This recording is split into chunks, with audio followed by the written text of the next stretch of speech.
and Seattle will prevail for the fourth straight time over the Pats in regular season play as they spoil the home opener for Gerard Mayo's team. And the Patriots fall to 1-1. And new head coach Mike McDonald of the Seahawks improves to 2-0 by virtue of this 23-20 final.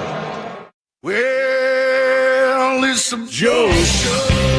We've seen it. Nobody wants to be there. It's some big bad show tonight.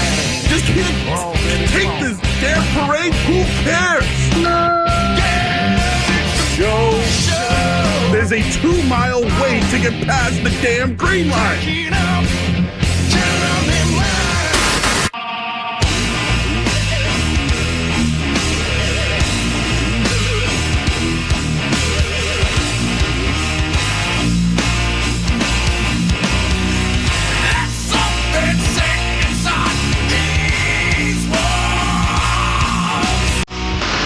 Anyone who gets scared by a beer in the neighborhood, call Joe Murray. I happen to trust Joe Murray. First time I ever met Joe Murray was at a Hooters. I like that.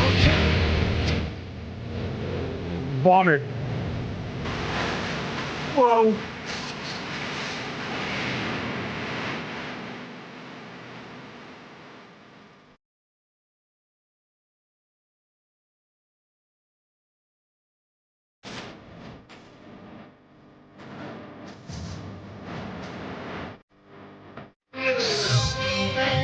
Welcome in 98.5 The Sports Hub. I'm Joe Murray with you tonight until 11 o'clock.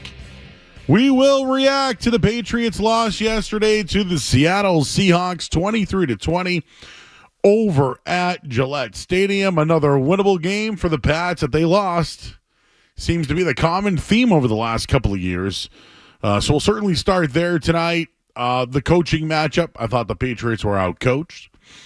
Also, what is going on with the wide receivers not being involved in the offense? And there are some interesting numbers, betting numbers, regarding the Patriots and Jets on Thursday night and some injury notes. We'll have that all for you in the first hour. We'll talk with Alex Barth of 98.5 thesportshub.com at 8:20 tonight. We'll get his thoughts on the Patriots and what can they do to start throwing the ball downfield just a little bit more. We'll have a brief Jets versus Patriots matchup, which the game is on Thursday night. So that's pretty interesting. We will go around the NFL. There is some Celtic stuff out there, and there might be an interesting extension that happened today in the NHL that could have some, maybe some similarities to one of the Bruins players as well. In or out 8:50, Musings 9:50, a full show tonight, and of course, we will have Maywatch. But first, the phone number here is 617-779-0985. That's how you jump aboard. We're also on YouTube tonight, and I'm already going in there right now to see who's in there. But if you want to hang out, watch the show, you can also chat along, something we all like to do. I do it with the morning show as well, but if you want to do it on your television, you grab your remote, hit that little microphone, and you just click 98.5 The Sports Hub YouTube. Boom. And it pops right up on your television. You can also get it on your phone device, wherever. People are already in there. David's in there. Prince Humperdinck, Benny, Doobie's Wings. Rhythm Funk is in there. Carrie Ann in Seattle. No, maybe we have a Seattle fan. And they wrote suspect, which the game was yesterday. The offensive play calling was suspect. Hey, no one thought that. I didn't think that going into it, but people have questioned Alex Van Pelt and the offense and who actually runs the offense. Couple of questions off the bat. Who made the calls yesterday? Was it Mayo? Was it Van Pelt? Was it Rothstein? Who was it? I don't know. I don't know. So when I say that the Patriots got outcoached, yep, they did. They did. We'll get into that coming up in a minute. But how did the Patriots run for 185 yards, 5 yards per carry as a team? They get 96 yards from their backup in Antonio Gibson. Ramondre Stevenson gives you 86 yards and a touchdown. Hunter Henry gives you 8 catches and 109 yards. And you still lose the game. And how does that happen? Awful clock management. End of the first half. That gave Seattle 3 points, by the way, on that poor clock management. There was a terrible sack taken by Jacoby Brissett on third down. This was before the blocked field goal. They lost 3 points. So you give up 3 points. You lose 3 points. You have 6 3-and-outs. That's how you lose the game. But there are some really big numbers you can't ignore. I mentioned the rushing numbers for the Patriots were great. In the second half, the Patriots ran for 100 yards. I believe the Seahawks had like 7. But that was before overtime. The Seahawks receivers had 282 yards. The Patriots wide receivers, 19. 19. The Patriots wide receivers had 19 yards. And going into the season, it was playmakers, offensive line, and what got them yesterday? The offensive line, playmakers, and their new head coach. Seattle's wideouts, DK Metcalf had 10 receptions for 129 yards and a touchdown. Jackson Smith-Njigba, who I talked about all week long, had 12 receptions for 117 yards. This great secondary that the Patriots have got toasted the entire game, not to mention when they hurried up a little bit and they couldn't huddle up on defense. What Seattle do? They went fast, and DK Metcalf runs right by Gonzalez and Duggar with no help over the top. All those things happened. The other thing is they were just too conservative. Too conservative.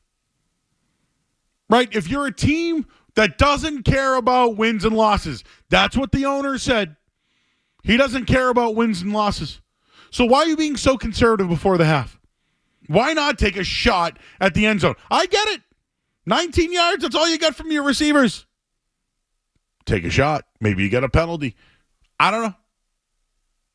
By the way, I thought Seattle should have done the same thing before overtime.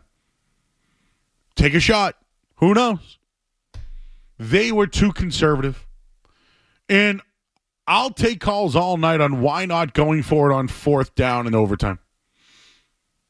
If this was any other team, any other year, I would always say punt it. But this is the Patriots with nothing to lose, right? The better running team. No expectations, no playoffs, no Super Bowl, none of that. Their quarterback might not even make it to the month of October. Why not go for it? Again, logic tells you punt it away. This team, though, there's no logic with this team. None. But you look at it, the Patriots yesterday, time of possession. You may have heard this stat already today, but they had 0 turnovers on the day. Great. 300 rushing yards. 300 total yards, 150 rushing yards, and only 3 penalties on the day. 153 teams qualified for this. The teams were 152-0. After yesterday, it's now 152-1.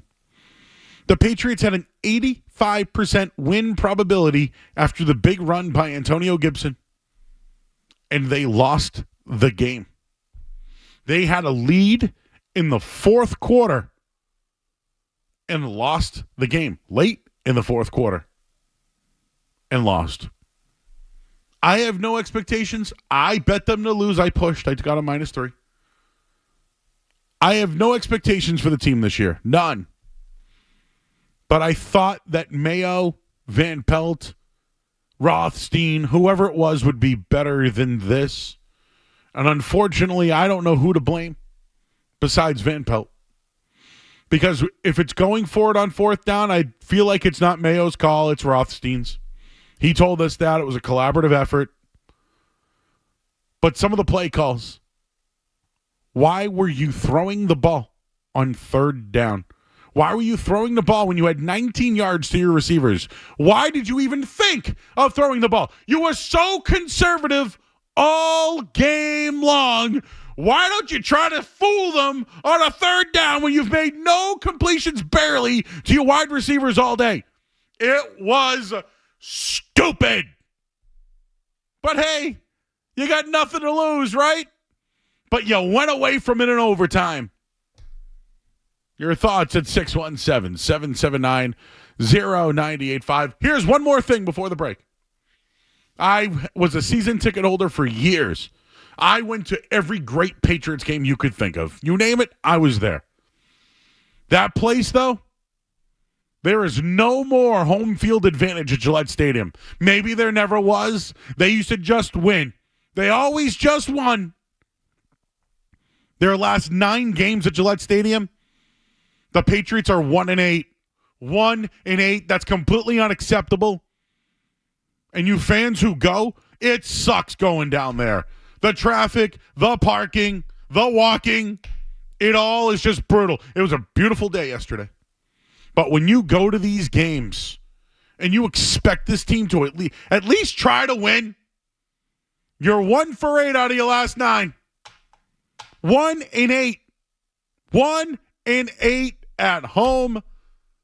The home field advantage has been gone for years, and it continues. Your thoughts at 617-779-0985. I'm Joe Murray. We'll get Skaz's thoughts. He's here tonight. We got our intern Joe helping out on the phones as well.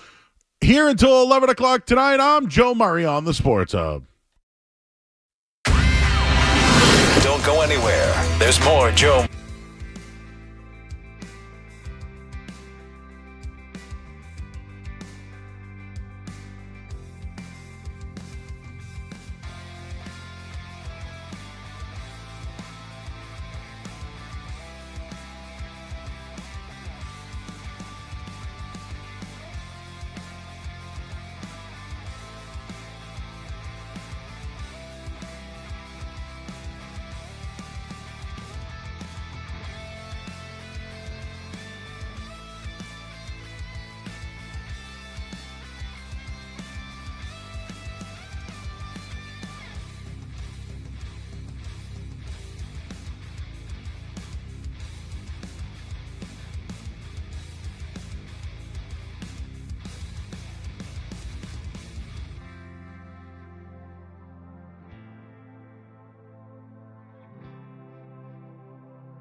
football team, but in seeing today's game, the limited passing attack, only 3 completions to receivers, do you think at all today's game showed the limitations you guys have right now on offense? I'm not sure. Each team is going to try to attack us different ways. Well, we definitely have to start to get the ball down the field. We got to start pushing the ball down the field to get that shell defense, to get that shell defense, and we got to be able to run. We got to be able to pass. We just got to be able to ping pong between the two.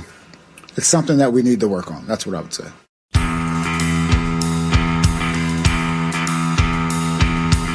Yes, it is something you need to work on, Gerard Mayo, coach of the New England Patriots, who got his first career loss yesterday, 23-20 in overtime.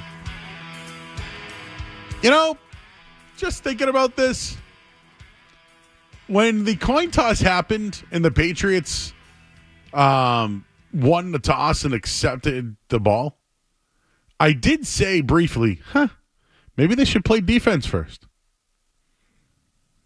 But, all teams get really excited and want to, they want the ball first because they can end the game, etc. But what was the likelihood of this team scoring a touchdown in that spot? So, Skaz, I know you're here. I've already let it all off, and I'll just, for those that are just tuning in again, I'm hot on this game. This is one they let get away.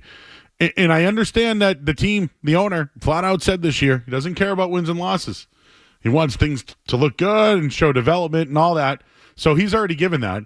But you ran for 185 yards. You had 5 yards per carry. You had your tight end having a great day. But the clock management was terrible. You took bad sacks, and there were just 6 3-and-outs towards the rest of the game. And your defense was getting toasted by the receivers. So, yeah, let's take the ball. Let's take the ball. If the strength of the team is the defense, which, again, I thought they were getting toasted. If the strength of the team was the defense, why take the ball? I know all teams take the ball, Skaz. They all do it. But remember the win game? Remember all these things? It's just that once that they punted the ball away, they never got it back and they lost. The defense that wins them all these games. So I challenged them on not going for it on fourth. Not saying it was the wrong decision. I'm just questioning the decision. And just the other thing is the time of possession. Why even get cute? Why even get cute on that third down? It drove me absolutely nuts. Plus, the home field advantage is gone. Yeah, I think you said it perfectly when you said they kind of let one get away. They had a chance to win that game. The fourth down in overtime, I think they go for it.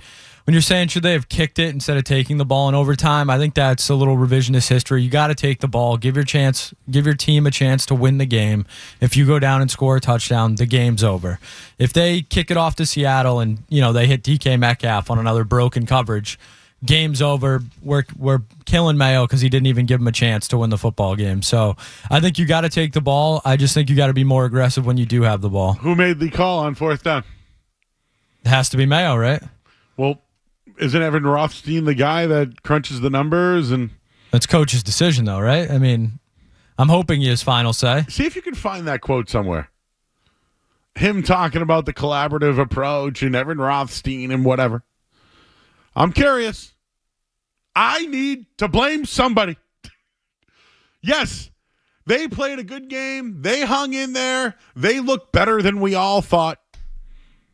But when you lose a game like this, it comes down to coaching. And I'm reading here on our chat on YouTube. If you want to join, just go to youtube.com/985 The Sports Hub. From Anti-Warhawk. Stop being so negative about the Patriots. They played their ass off and lost to a much better team in OT. Smarten up, Joe. Okay, buddy. No problem. I think they lost to a better quarterback. But that's what a good quarterback does. Gives you more opportunities to win games. But the coaching, it's a rookie head coach versus a rookie head coach. This show told you all week that Geno Smith was good. So for all the people who said, Geno's trash and how do you lose to a quarterback? No, we told you all week he was a top 10 quarterback. We told you all week long. All week? So I wasn't surprised at all. Not surprised at all about. And by the way, Geno Smith was really good. He had multiple drops. There were penalties on big plays. He could have even been better. So I thought he was awesome.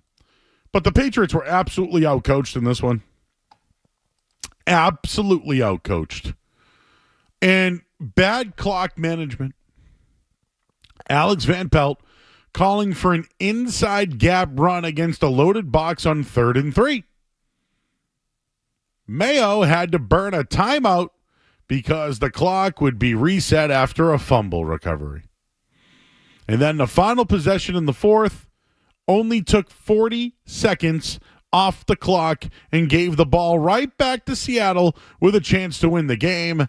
Then on 3rd and 1 in overtime, they failed to convert. And not only did they fail to convert, Caden Wallace drew a flag for failing to report as eligible. That's all coaching. I blame Van Pelt because it's on the offense. And if you look at some of these Patriots offensive yards and points by quarter through 2 games, I got this from Alex Barth, who we'll talk to later. In the first quarter, they're averaging 187 yards, 7 points. Second quarter, 152, 16 points. Their third quarters have been brutal. 96 yards, 3 points. And in the fourth quarter, 156 yards, 10 points. So sometimes it's not how you start, it's how you finish. In this case, that third quarter, they've been brutal through 2 games. It's something to monitor here. And I always look at coaching. How are you when you come out of the tunnel? How are your third quarters? What about your adjustments? And so far through 2 games, the adjustments offensively have been poor. The opposing team has made better judgment. The Bengals started doing some things differently with Hendrickson on the line. They moved him inside instead of being an outside edge. Last week, Seattle was doing all sorts of things. Blitzes, really just very exotic defenses. But the Patriots had their lowest yard total in the third quarter in both games. And I feel like they had a solid game plan going into it, right? But in the critical moments, they got outcoached. And it was funny because I saw this quote from Andrew Callahan of the Boston Herald. They had to tell when we were trying to push the ball downfield. They did adjustments faster than we did. We knew we would get back to it. That's what they wanted to do. They adjusted faster. The coach of the Seahawks and their staff made quicker adjustments where the Patriots weren't ready for it. I mentioned that DK Metcalf touchdown. The Patriots were huddling up constantly. So Seattle started going with a fast pace. And what happened? They had no safety over the top. Duggar is out wide at corner. He splits them both. No one's back there. They did the little quicker adjustments than the Patriots. It showed. That's why I feel like they were outcoached, guys. Yeah, and when you talk about decision-making, I think the most frustrating part of the game, for me, other than obviously the end of the game, was going into halftime, was they just didn't make a decision. You either got to try and get the first down, make Seattle use all their timeouts so you know that if you punt it back to them, they're not going to get any points out of it, or you have to be more aggressive, force the ball downfield, and try and get some points for yourself. And they just tried to kind of middleman that end of half possession, and it ended up costing them. It bothered the hell out of me. Your thoughts, 617-779-0985. We're here until 11 o'clock. We'll react to it. If you don't like what I'm saying, feel free to call in. We can have a conversation. It's fine. If you're just happy that they don't look that bad this year, that's on you, bro. That's on you. Benny in Oxford. Hi, Benny. Joe, what's going on, man? What's up, buddy? Listen, I need Jacoby I need him to take some chances, too. Like, I'm rewatching the game now as you're talking, just really quick flying through it. And I'm seeing Douglas open a few times. I see he missed Hooper up the seam or in the red zone when we took our first field goal. Like, make those throws, man. Take a shot. I think we talked about it yesterday. Like, is he afraid to make those mistakes? Because, he has May back there. You're on. Dude, you just stole my thunder, bro. My bad. No, that's good. You that means that you're on, bro. That means our minds are alike. This is good. So basically, what you're saying is Jacoby Brissett is too conservative because he's afraid to make a mistake? Because if he does, Drake May is on his heels? That's what it seems like, right? Yeah. And before I forget, my phone just buzzed. Did you get that notification about Bentley? Yes. Benny? Why don't we play the breaking news sounder while we got This is breaking sports news. Powered by Valvoline Instant Oil Change. On 98.5, the Sports Hub. All right, according to Ian Rappaport, Patriots linebacker Juwan Bentley's injury is worse than publicly known. Sources say he is out for the season with a torn pec. Bentley has more than 100 tackles in each of his last 3 seasons. Was on his way again. Sounds like Juwan Bentley's will be out for the season with a torn pec. You're all over it tonight, Benny. I'm trying to, and you know what? I try to go back and forth. Obviously, I'll call more this week. But looking ahead to Thursday's game, and then we play Miami after. If we win last night, like as crazy as it sounds, and not have to talk about it right now, but was 4-0 off the damn table? It was Miami and their quarterback situation? Yeah, and the Niners without Debo now. Like, I think that's why yesterday's loss is just like such a kick in the balls. Yeah, appreciate you, Benny. It was a kick. I didn't think they would win. They didn't. But I'm telling you, everyone knows I bet the Patriots to be the worst team in the league. It's not looking good right now. I thought that they could have covered or won. I thought they could have covered against the Bengals and had a shot. Against Seattle, I thought they could legitimately win the game. Still took Seattle -3. It didn't work. Pushed. But now the Jets, I got the line for you on that one coming up in a bit. And let's get the headlines here. We'll get that breaking news and react to it. A big member of the Patriots may be out for the season. We'll tell you right now on Sports Hub Headlines. Sports Hub Headlines. All right, this just coming out from Ian Rapp.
All right, back here at 98.5, the Sports Hub. I'm Joe Murray.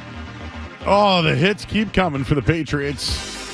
Jawan Bentley will react to that first. You just heard Jacoby Brissett talking about getting into the wide receivers. We'll touch on that in just a second here. The Jawan Bentley injury is huge. This is a really good player. Drafted late. He was a real thumper when he played at Purdue. He was that what you would consider a middle linebacker of old. He's lost a ton of weight. He's gotten better year by year. He's really a tough player, and he's been much better in the passing game. But when it comes to their tackling, he's been one of their best. So the Patriots now have lost Matthew Judon, Christian Barmore, and Jawan Bentley from their defense from a year ago. I mean, right there, you're probably down almost 200 tackles and 15 sacks, maybe even more. Huge loss. And now it's Raekwon McMillan time. Always liked this kid. He just could never stay healthy.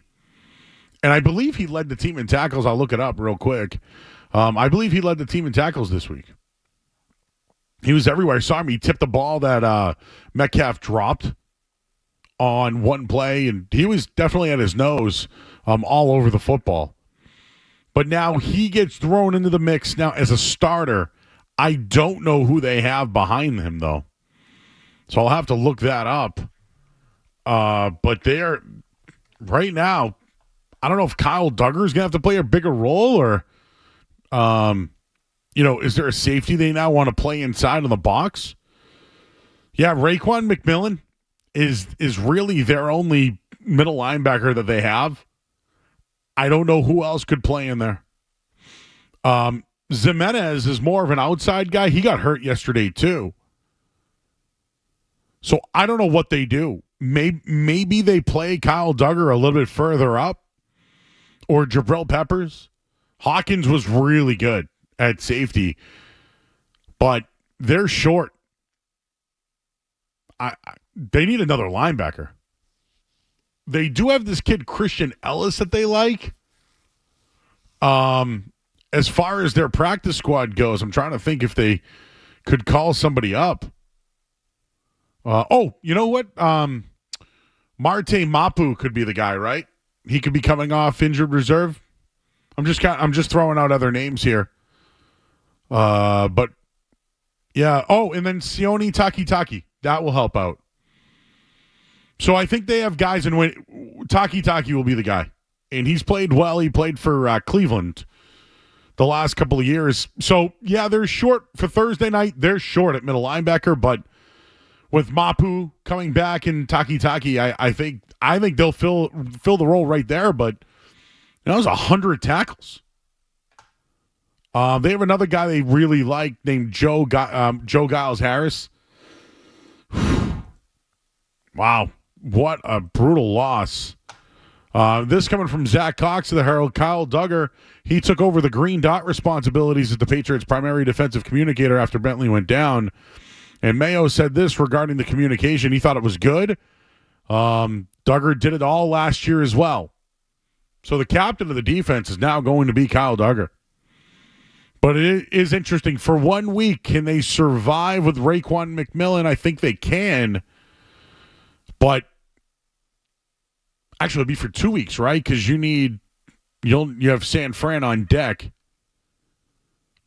They got to get through 2 weeks short at middle linebacker, and then they can bring Taki or Mate Mapu off the list. Oof, another challenge for the Patriots defense. 617-779-0985. That's the phone number if you want to get involved here. Just real quick on the wide receivers. I don't know if it's them not getting open. I probably would need to see the tape. But the lack of production from the wideouts is just such a concern, and we thought that all year. But here's one thing I would suggest, Coach Joe Skaz, as I like to say. There's a lot of two tight end looks, right? 12 personnel. This is what Bill O'Brien did, and this is why I didn't like Bill O'Brien. But he put himself in too many two tight end habits. Try to cut down on that. I don't know. How many times did you see Seattle with 3 wide receivers on the field, or even 4 for that matter? But you could try a spread formation every once in a while. How about a 3 wide receiver set? Just try to change up the looks a little bit. You got more production from Jalen Polk. He only caught the 1 pass, but he was open in week 1. Yeah, I understand the line stinks. I get it. There's something going on here with Van Pelt and Brissett. In Brissett's case, I think he's afraid to make a mistake because everybody will be saying Drake May's name. In Van Pelt's sake, he just wants it to look good, right? Make it look better than it is. The line's bad, and there's no doubt about it. He was stuck with this. But try something different. 3 wide receiver sets. It sounds crazy, doesn't it? I watched it all weekend long. Every team in the league does it. The Patriots don't. The Seahawks had 24 catches for 261 yards from their wide receivers, Metcalf, JSN, Lockett. The Patriots had 4 catches for 26 yards, including Gibson's little catch for 7 yards. You got to spread it out. You have to. And after the game, Pop Douglas refused to speak to the media. This is per Karen Gregan in Mass Live. Pop Douglas sat with his head down at his locker for quite some time following the Patriots' loss. He flipped through his phone. Then he just sat alone with his thoughts, having no catches, 0 targets, likely had something to do with that in his demeanor. But it's hard to say for sure. Douglas refused to talk to the media after the game. It's just, when I look at this, this is a Van Pelt thing to me. This is a Van Pelt thing to me. I feel like this is something that you can't go 2 tight end sets or unbalanced every single time. You just can't do it. And it's almost on him because now teams will just look at that, they'll look into it, and they'll key on it. That's what they'll do. 617-779-0985. Skaz can tell us who's at the game coming up after the break here. But let's talk to Tony in Epping. Hey, Tony. Hey, how you doing? How you doing? Hey, just wanted to give you a quick yell on this last game. Geez, I don't know. You're 4th and 1. You're professional players. You got to have something to ring up. I just knew at that overtime spot that if they gave the ball back, even though they're defensive-minded, it just wasn't going to work and they were going to lose it. I had just this inkling. And I'm like, I don't care if it was a long yard. I think you go. It's been extremely difficult lately, ever since even the Cam Newton era with, Mac Jones getting a rookie year, getting us into the playoffs. But it's been tough. I've wanted to scratch my eyes out watching them. It's been extremely difficult. And also, you caught it right. Geno was pretty darn good. He wasn't like the Jets of old that we're all used to. That's why we were all saying he sucked, And he's been a really good quarterback. Hey, thank you for listening and giving the props. Yeah. Thank you. Appreciate that. Gino was good. Joe in the car. Hey, Joe. Hey, Joe. Yeah, you know what?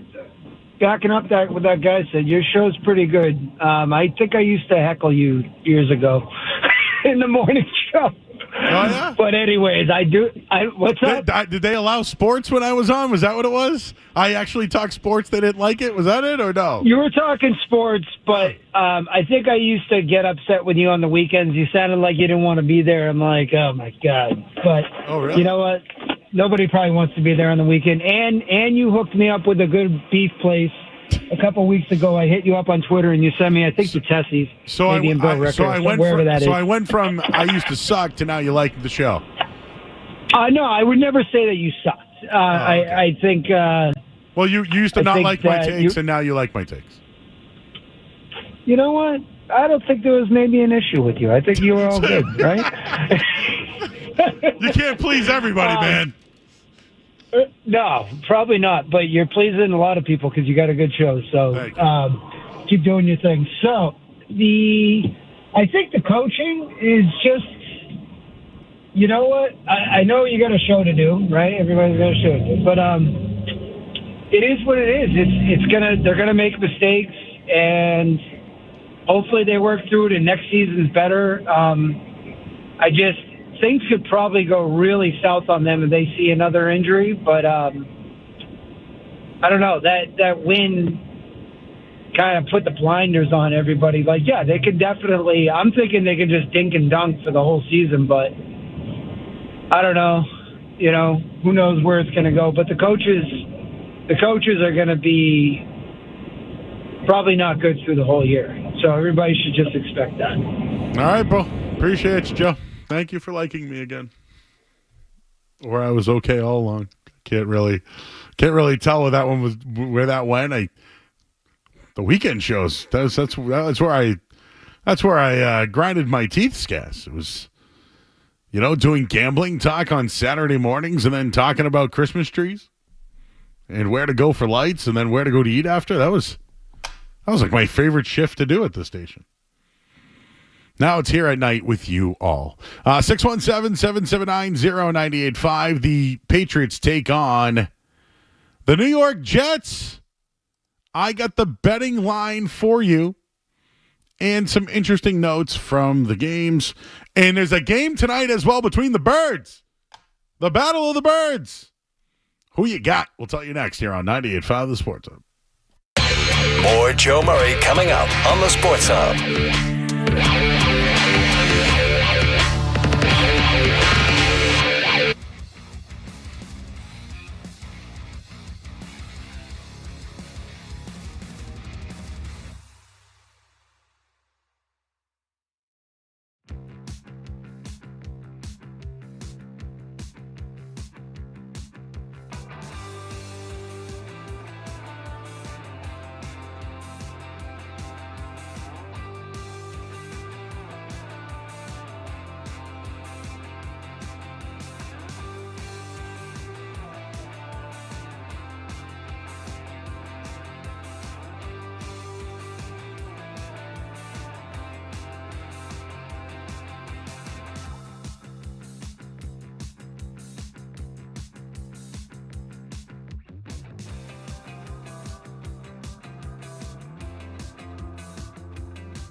All right, back here at 98.5 The Sports Hub.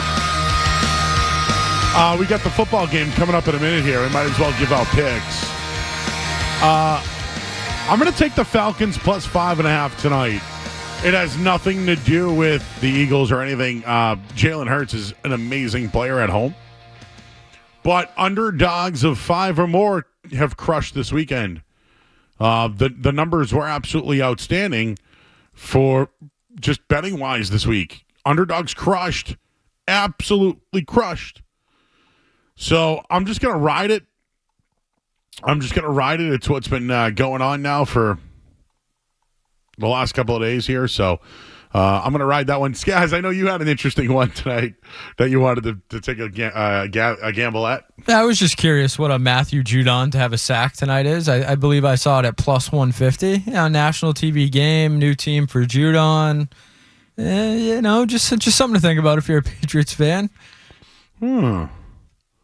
Is there any Michael Penix?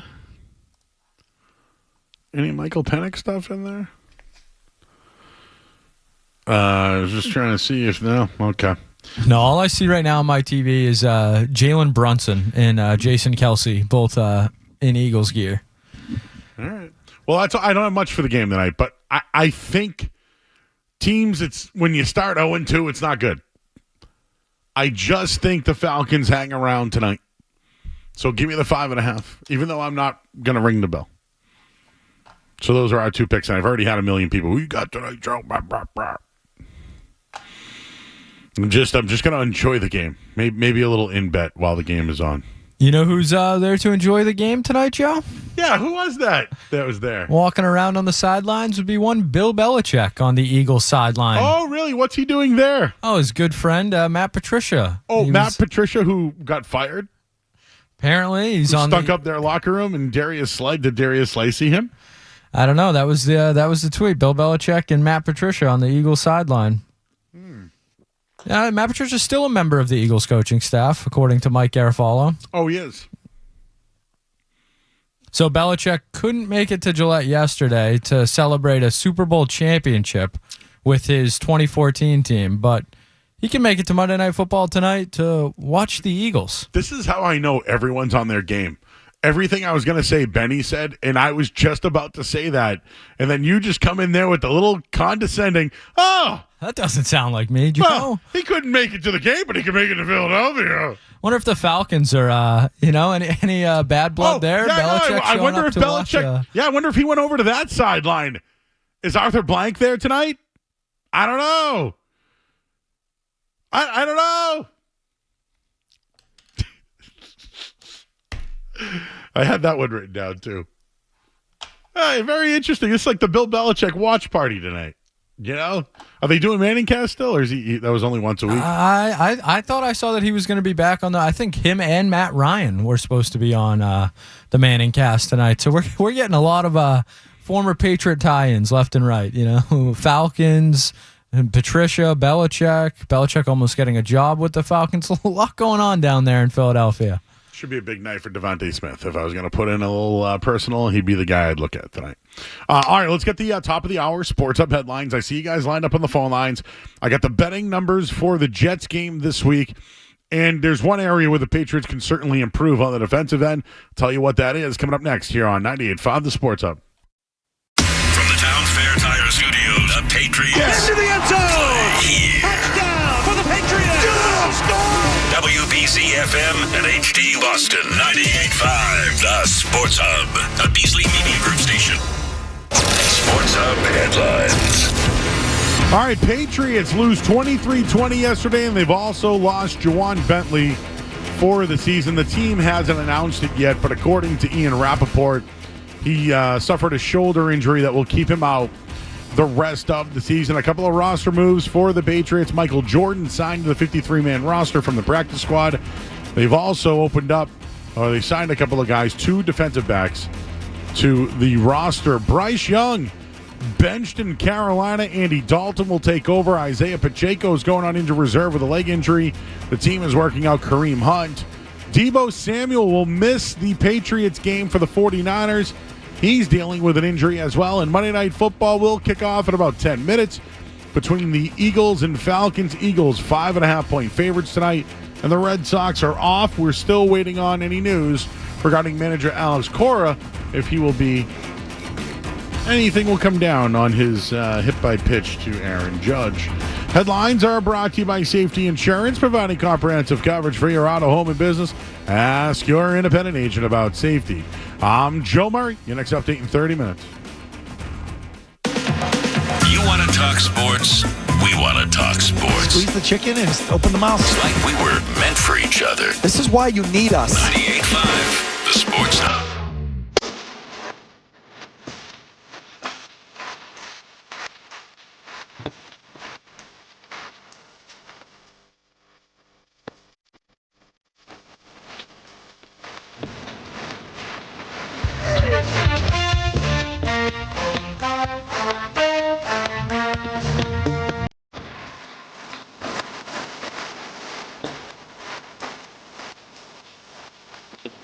Thank you.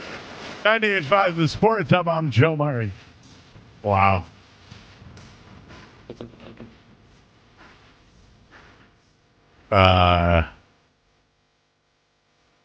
Some guy goes, did you Dan's glasses? I don't know what that means. Is he talking about Lifshat's glasses?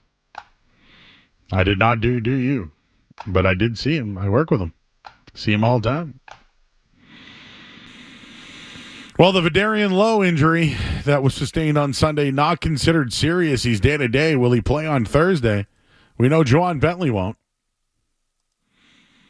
I don't know if Jimenez will either. But the Jets are 6.5-point favorites versus the Patriots on Thursday night. New York has been favored once versus the Patriots since 2002. Imagine that, guys. Since 2002, only once.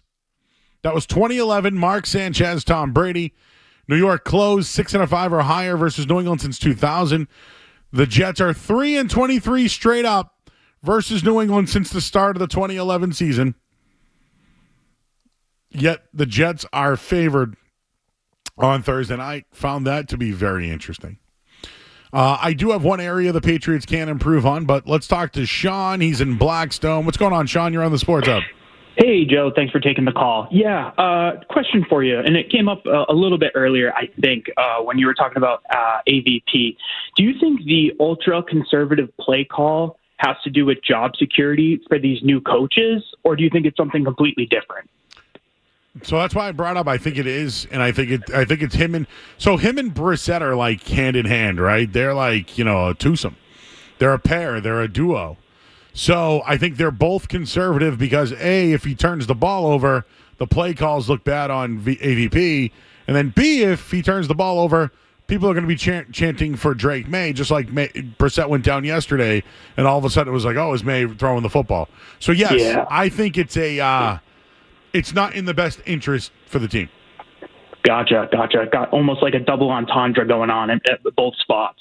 Yeah, and what would really be bad is if AVP is not the right guy, and then May does play next year, he's going to have 2 seasons with 2 consecutive offensive coordinators. And how many offensive coordinators would that be now in a row, Skaz? McDaniel, Patricia, O'Brien, Van Pelt. Yeah, that would be like 5 in a row. The New England Patriot revolving door. Well, I appreciate you taking the call. Thanks a bunch. Appreciate you, bro. Thank you. That would be worst case scenario.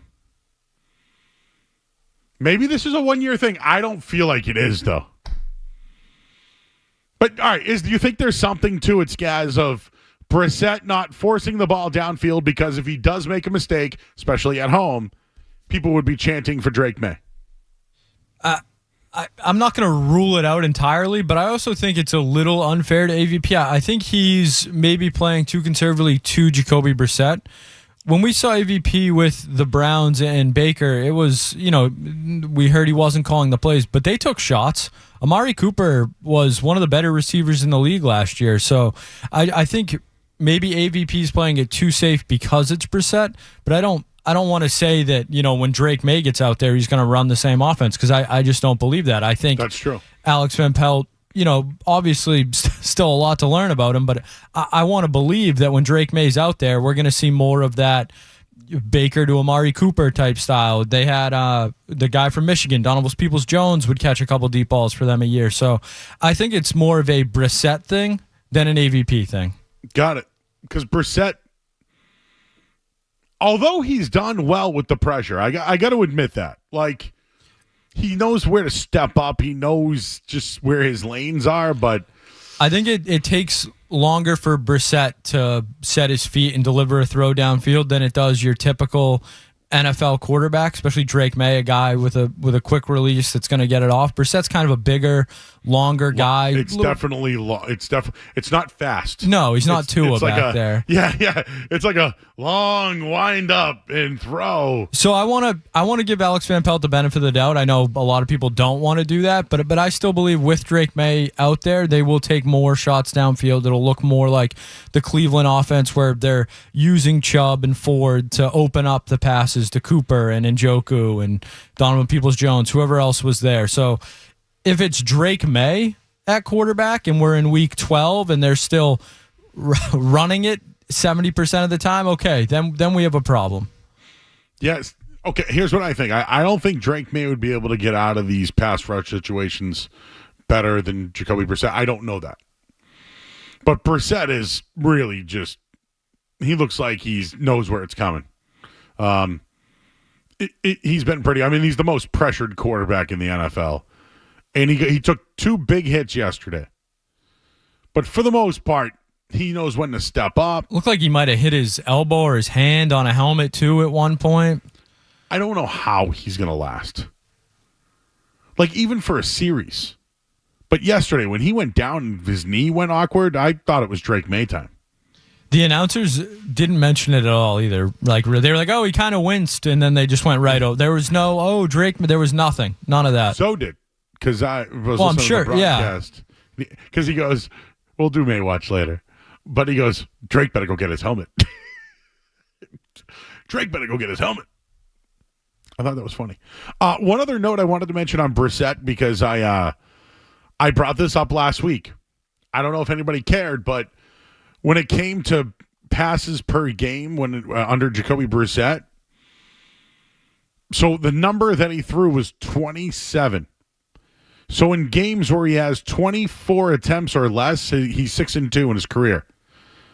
But when he's 25 or more attempts, so he had 27, he's had 14 games in his career where he's done 25 to 29 attempts. He's now 5-9 in those games. So throwing the ball more, not good when it comes to Jacoby Brissett. His best record is 19 to 24 attempts. That's his sweet spot. He has had games over 35, fewer than 35, but he's 15-16 in those. 35 or more, he's 4-15. So throwing the ball more with Jacoby Brissett historically, not good. Yesterday he lands on 27, 5-9 with 9 touchdowns and 4 interceptions. So this is what I mean about Brissett. I actually had this conversation with Felger about it. When you look at his numbers, Brissett, overall, his touchdown to interception rate is great. But I do think that wins and losses matter in the NFL. And how you perform matters, duh. But with this guy,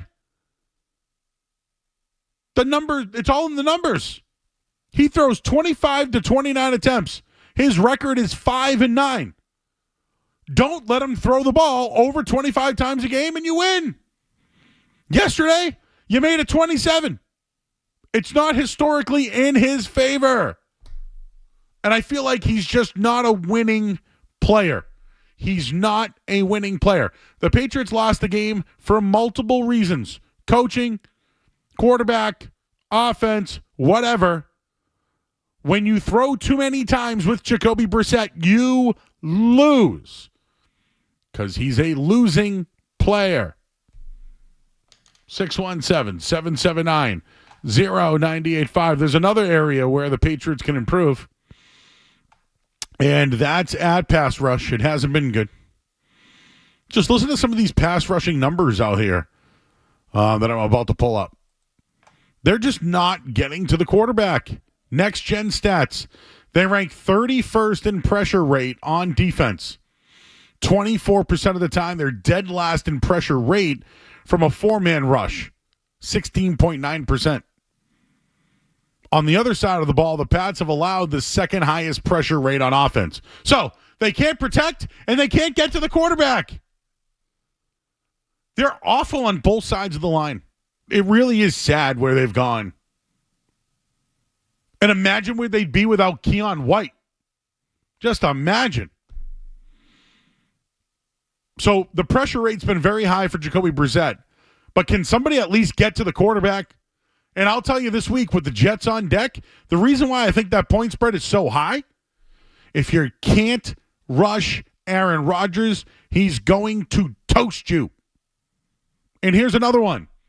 Breece Hall had a really big week, not only running the ball, but receiving. He had 7 catches out of the backfield. Who is going to cover him out of the backfield with Bentley out? Tavai probably takes on more of an opportunity here, but I just look at that. If you can't rush Rodgers, or if you try to, then he can dink it to him. Who's going to cover him? That's why the line's high, Skaz, in my opinion. Yeah, I mean, you're already on the Jets game. I'm still You're digesting. Hey, man, the injury report came out today. I know. Tomorrow's the last day of practice, and then boom, they're going to Jersey. And the Jets, I mean, they didn't look great. Will Levis is not having a great time down in Tennessee. Not good. He's a great comedic quarterback. I don't think that's what you're looking for as a fan of the Panthers, but as someone that's just an NFL fan, he's tremendous to watch because he's absolutely awful. But yeah, the Patriots, this is, you get the Jets this week, 49ers next week. They got to start figuring it out, Joe, or else you lose, as you would say. I hate to say it, but those numbers on Brissett are so accurate. Like when he throws less, his record wins more. He's not a winning player. He's a fine player in the league. He's an NFL player. Brissett is an NFL player. But if he throws over 25 times, 5-9 is his record. You lose. You lose. Hey, we're going to talk to Alex Barth. Maybe he can answer some of these questions. We'll do that coming up next here on 98.5 The Sports Hub. Don't go anywhere. There's more Joe Murray. On the way.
here in 98.5 The Sports Hub. I'm Joe Murray here until 11 o'clock tonight. Tons to break down in yesterday's game. I'm already looking ahead to the Jets, though, because, that's what I do. I'm already looking ahead. I see the line right now, 6.5. Jets Thursday night, short week. But let's talk to somebody who was at the game yesterday. He works over at 98.5 thesportshub.com on the Volkswagen Dealers Expert Hotline. It's Alex Barth. Alex, the news just coming out within the hour about Juwan Bentley, shoulder injury. Ian Rappaport saying he could be done for the year. Other reports saying, let's not go that far. What type of loss would it be for the Patriots without Bentley, and who would take over the middle? Yeah, massive blow in multiple regards, both what he brings just as a player, that skill set, also his role as a communicator for the defense. He wears the green dot, and then just what he brings as a leader for this football team as a whole. And I'm sure when he can, he'll be back around. But significant loss. Who takes over in the middle? We saw Raekwon McMillan play an increased role after Bentley went out on Sunday. I would imagine. I don't think it would just be him, though. This is the kind of thing that you're probably looking at multiple players needing to step up to replace him. Another guy I'd look at as potentially playing a bigger role or a different role is Jelani Tavai. If he starts playing off the ball a little bit more in certain situations, and then it'll be interesting to see what happens when Sione Takitaki returns from IR PUP. He's definitely a player that could factor in there. Yeah, I was going to mention that in Marte Mapu as well. Maybe, I know he's more of a safety, but could he play that hybrid role? But Raekwon McMillan over the next couple of games, do you think that will be something teams will focus on? And I thought he's actually been pretty good. The injuries has been his big thing, but with the Jets and then with the San Francisco 49ers, do you think they'll attack the middle of the field? I certainly think so. It's kind of a weird position to attack because it's second level, right? So you're not in the run game. You can't really attack them. You just got to you can get through the line of scrimmage and maybe take advantage there. In the passing game, Bentley's on the field all the time, but he wasn't playing this. He was essentially covering the running back, and if they're going to put McMillan out there, he might actually have an edge on Bentley. I think the way you attack it offensively is pre-snap and motion and disguising things through formations and things like that, because that's, to me, as big a loss as what Bentley gives you as a player is the communication. And if you can start to confuse this defense and make them talk, you don't have Bentley in the middle anymore to settle everything down. All right, Alex, where do you think it went wrong yesterday? What was the key sequence that hurt the Patriots? The key sequence for me was what happened at the end of the second half, where they're able to get down the field. Antonio Gibson has the big run, and then they just stall out. And they get to that 3rd and 6. They try to throw the ball. They try a traditional drop back when that was not working all day. Jacoby Brissett, who did a good job of evading pressure most of the day, didn't have a chance there.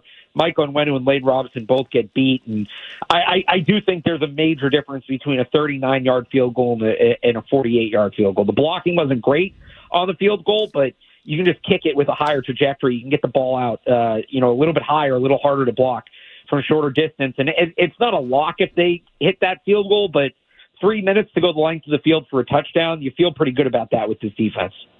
So who made the decision there this is what I've been doing all night long. Who makes the decisions, right? On that 3rd down play, you're running all day. In that second half, I think they rushed for over 100 yards, where the Seattle really struggled. But why pass it on that 3rd down? What was it? I mean, they were so conservative all day, right? Before all the halves and everything like that.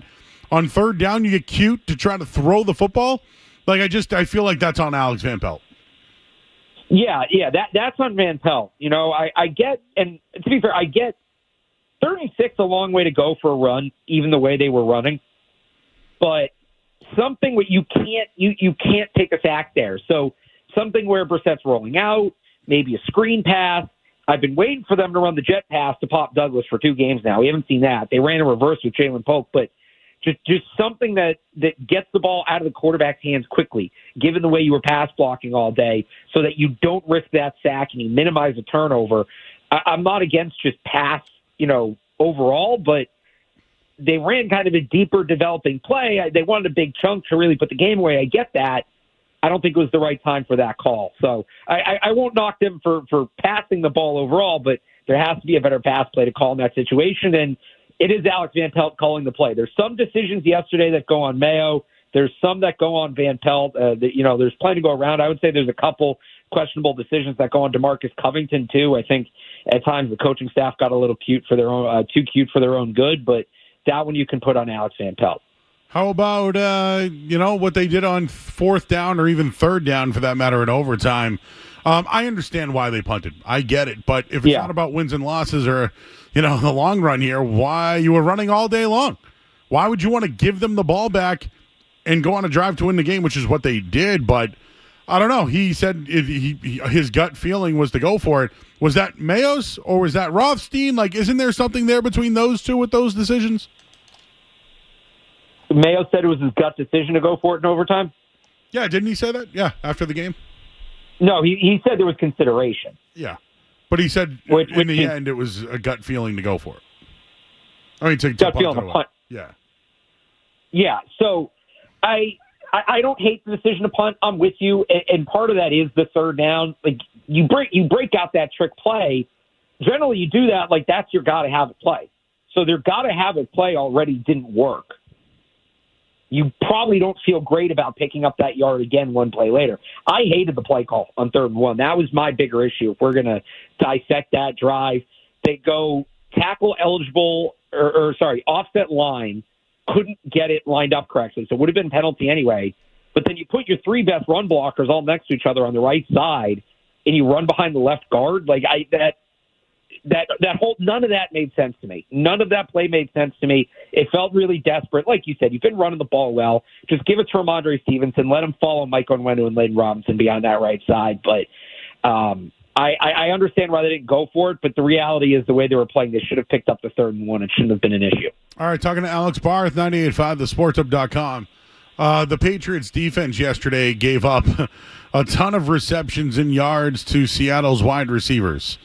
I just look at it and say it's got to be the pass rush that isn't working. And, I saw your partner there, Evan Lazar, over at Patriots.com, basically said that they were one of the worst in the league when it came to rushing the quarterback. How does that get better now with the Bentley news and obviously Barmore out and they move on from Judon? Like, how do they improve that? Yeah, I don't know. That's a good question. Frankly, I'm surprised the pass rush has been as good as it's been, mainly because of Keon White. And I didn't think they're going to be able to generate anything without Matthew Judon and Christian Barmore. And Keon White's been fantastic, but somebody's got to supplement that. And what that's probably going to look like is teams are going to start doubling Keon White. And they're moving him around the line of scrimmage, which makes that tough, but somebody's going to have to step up. Another rough game for Joshua Uche. He's probably the guy you look at to handle that. O'Shea Jimenez got hurt. He's another guy that's a pass rusher that you could look to maybe generate some pressure, but they're just not White's been good, but they're not getting any secondary rush besides him. You think things are starting to now, the warts are starting to show from the preseason? Obviously the not reporting eligible for Caden Wallace, Chukwuekwor for who knows where he is. He's AWOL at this point. The pass rush, the receivers not. Is this just all starting to show now that it's a personnel issue? Yeah, I don't know that it ever stopped showing. I think just they won last week, so you felt good about everything. But most of what we're talking about is not new. I guess the pass rush thing's a little new because they had Judon right in camp and going in, we thought they had Barmore, but not being able to get things blocked up front. Jacoby Brissett, its accuracy being a little all over the place you saw in camp. I don't know that I'm surprised to this point by any of the issues they're having. Yeah, you got the Jets on Thursday night. They won yesterday. I'm just wondering if maybe they saw something, the Jets this week with Seattle, where the Patriots like to huddle up, right? Or at least go into that huddle and communicate. Well, once Seattle went fast, that's when DK Metcalf had that big touchdown. Now, without Bentley in there and Duggar now calling the plays, do you think the Jets will try to move fast on a short week to try to take advantage of the Patriots? They should, if they're smart. And you've got a quarterback in Aaron Rodgers who's excellent at doing that and just excellent at keeping a defense on its toes to begin with. Like, this is this is such a Juwan Bentley game. This is a matchup where he would, not that he's not an important player, but especially in a game like this where he would be so crucial. And if you're the Jets, you can exacerbate that by moving quickly. So I would expect some hurry up from the Jets. I'd expect a lot of motion. Now, that doesn't necessarily mean it's all going to work, and their offense has had its share of issues through the first two games, but I think they're going to test the Patriots' defense ability to communicate and their ability to react to things pre-snap. That, to me, is where they're at their weakest right now. All right, one more for you. It seems like they've been really conservative, the Patriots, and, Brissett's been fine. He just hasn't really been able to push the ball downfield or find receivers. Obviously, Polk in the back of the end zone was a nice play, nice throw. But do you think that him himself is being conservative because if he does make a mistake, it could rush the process for Drake May to start? That could be part of it. He's just always been a pretty conservative quarterback, though. So it's not like this is suddenly out of character for him to play like this. I'm sure that's on his mind. I don't think he's ignorant to that fact, but his approach doesn't look that different to his approach in past years. So if that's a factor, I wouldn't call it the driving factor. I think this is just basically who he is as a quarterback. I just like to see them bound. Robert Sala I don't really love as a coach either, but I am interested. Divisional game. I mean, I don't know if you saw this, but the Jets haven't been favored in years versus the Patriots. Yeah. So this one to me is very interesting. The line is so high. To me, like all these underdogs this weekend, Alex, they all covered. Anyone that was 6.5 or more, some of them won outright. But the Jets haven't been favored against the Patriots since 2002. That was when Mark Sanchez was on the team. So they're 3-23 straight up versus the Patriots since 2011. I just think that's a huge number. Do you think the Patriots can hang around on a short week? I think they can cover that. Let me ask you this, Joe. You know this better than me. So I know, like, the home team generally is like you get 3 points sort of for being the home team, right? Yep. Even teams, the home team is -3 just kind of as a default. Does that number change for Thursday night? No, I would. So it's a little. Here's the deal: a divisional game should be 3.5, 4.5. Okay. So short week at home. Now it's at 6.5. So to what you're saying, I think it's an extra 2 points. I do, but I also think they're looking at it as maybe some Patriots. How do the Patriots bounce back on a short week with some of the injuries they have? Yeah, if you look at it historically, the percentage of home teams that win on at least that win on Thursday nights. I don't know about against the spread, but teams win disproportionately more at home on Thursday nights than the average team does.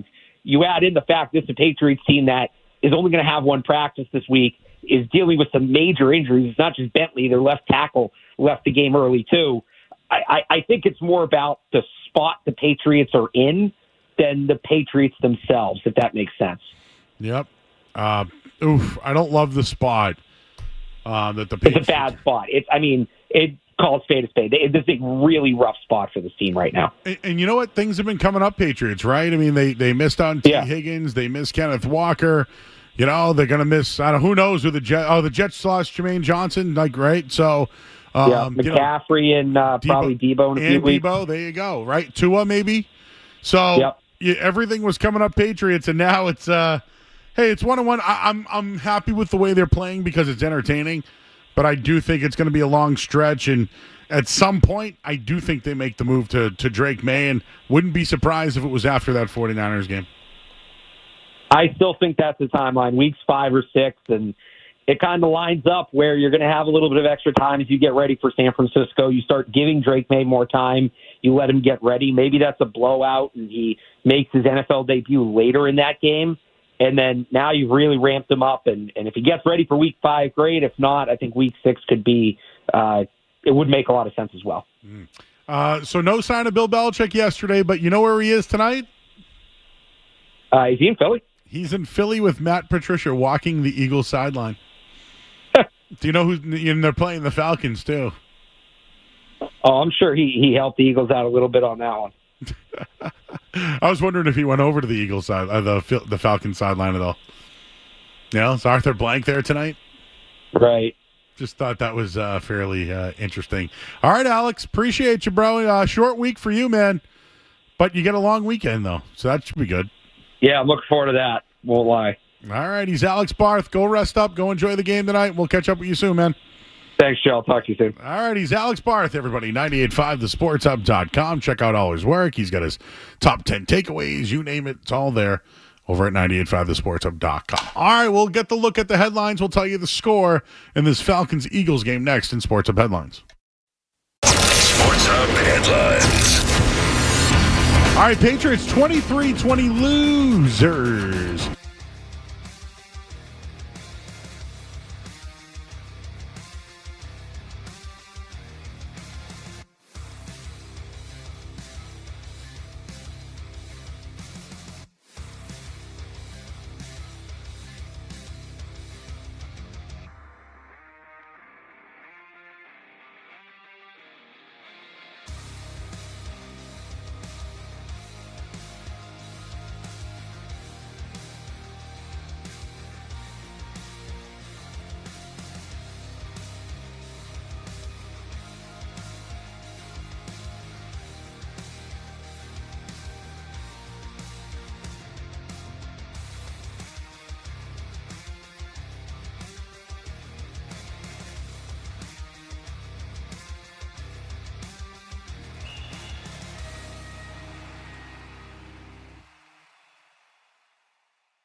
right, back here 98.5 The Sports Hub. I'm Joe Murray.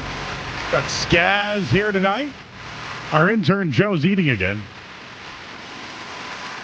Should that be a bit? What is our intern Joe eating tonight? It's in one of those Restaurant Depot, like, Tupperware container, but not like the old Tupperware. You know? Like, I'll bring Skaz Tupperware from home, and he always washes it and brings it back. That's like the disposable Tupperware, where it's like a takeout. Is that rice? Is that another rice bowl? Yeah, that's his Monday tradition. They have $5 rice bowls right near his college. Grabs that on the way in. There you go. Oh, $5 rice bowl, bro. The in on that little teriyaki, extra chicken, extra sauce. Oh, yes. In. Speaking of in or out, or in or out, coming up just in about 10 minutes here on 98.5. Yes, Riz wants to know what you're eating. It's a $5 rice bowl. Which, in my opinion, a $5 rice bowl, wow, what a deal. Joe's pictures on the website are all business. But the night show are Hawaiian shirts and T-shirts. Yes, you're right. When I got the job, it's like a mafia Joe, you know? Right? You noticed that, right? It's almost like false advertising. I know, like Joe dressed up in all like black. Me in a suit, you see at funerals and weddings, right? You might get the blazer if I do TV every once in a while, but like, and by the way, I'm very upset about it. I don't know if I've talked about this, but the weekly spread no longer on NBC Sports Boston this year. Love doing it with Giles, but they're not going local this year. Instead, you get Joe Me the Money on Friday nights. Right here on 98.5 The Sports Hub. Rice bowls. This Celtics thing over the weekend. I heard some chatter on it, Skaz. Obviously, it got buried this weekend because of the Patriots. But Wick was spending Daddy's money. And Daddy's upset. And now wants to sell. The Celtics are making no money. And next year, they're going to lose $80 million. That's pretty much the story. And Daddy doesn't want to lose any money. And it's time to pull the keys away from the kid. It kind of reminds me of AEW wrestling. You know, Tony Khan runs AEW and is spending all the money while his dad is really the guy with the money. But I heard something this weekend. How accurate do you think the story is, Guess? What part? What part of the story are we? Do you think that Wick spent Daddy's money and now they're making no money? I think that's a very roundabout way to go about it. But I mean, that is technically what happened. Okay. So you believe it? I believe that. I don't think that's the reason they're selling the team, but I do believe that that's what happened. Okay. No, I feel like they're selling the team because Irv is now upset at his kid. Where before, there wasn't any of that. Now he's like, oh, I heard that this story might be put out there to maybe help another side purchase the team. Not my take, by the way. I don't know if I believe that. Like, let's just use big names, okay? Kraft, Henry.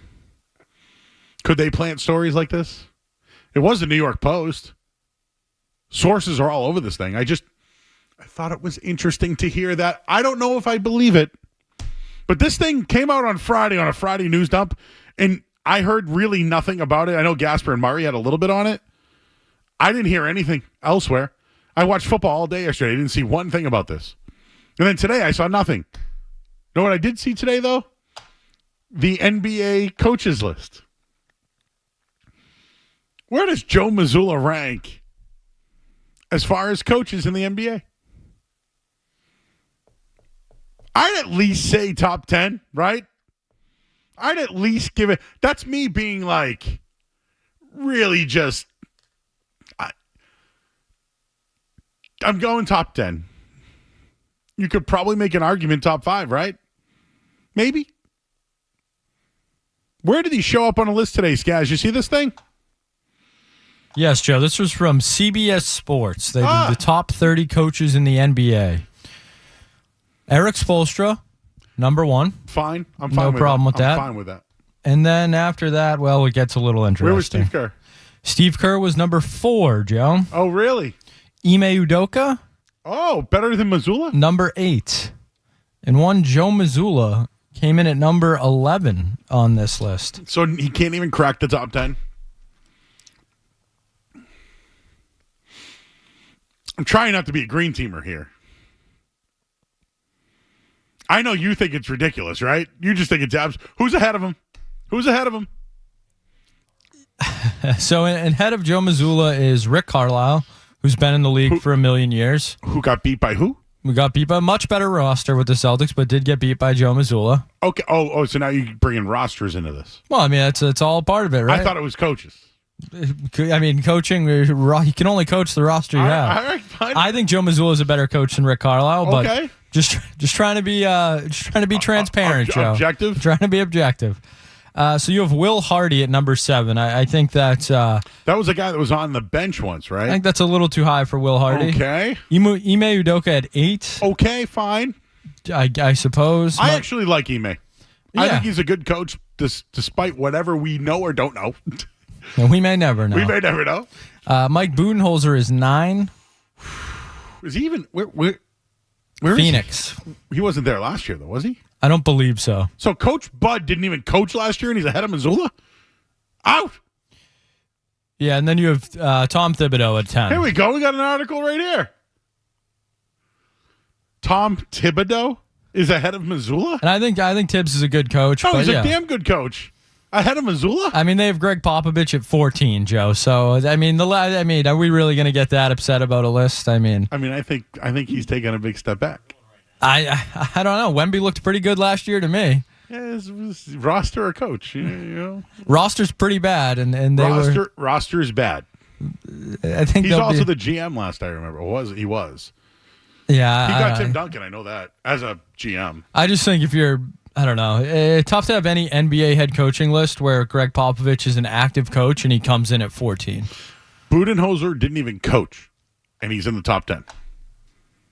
Yeah, former coach of the year. I get you. Nick Nurse at 2 and Mark Daigneault at 6. Nick Nurse at 2. Yeah, that's why I can't get too upset at this list, Joe. It's Nick Nurse is good defensive coach. Don't get me wrong, but he's the 76ers. Had a great run with the Raptors, large part due to Kawhi. But yeah, there's no way. There's just no way Nick Nurse is the second best coach in the NBA. All right, so we're out on the list.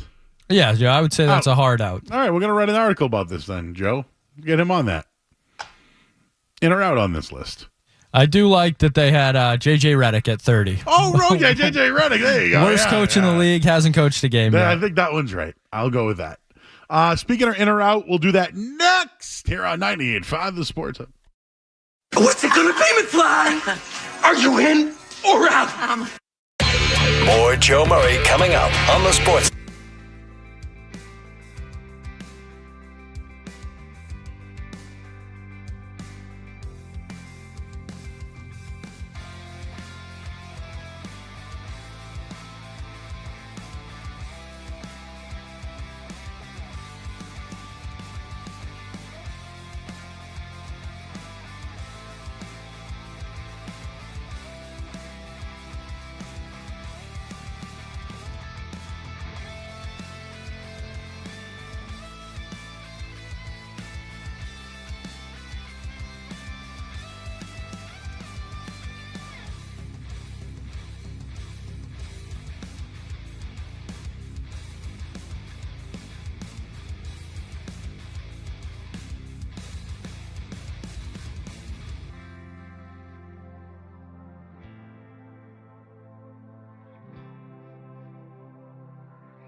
gotta know without a doubt. I'm the one you need for a dirty deed. I'm the best. Success is guaranteed.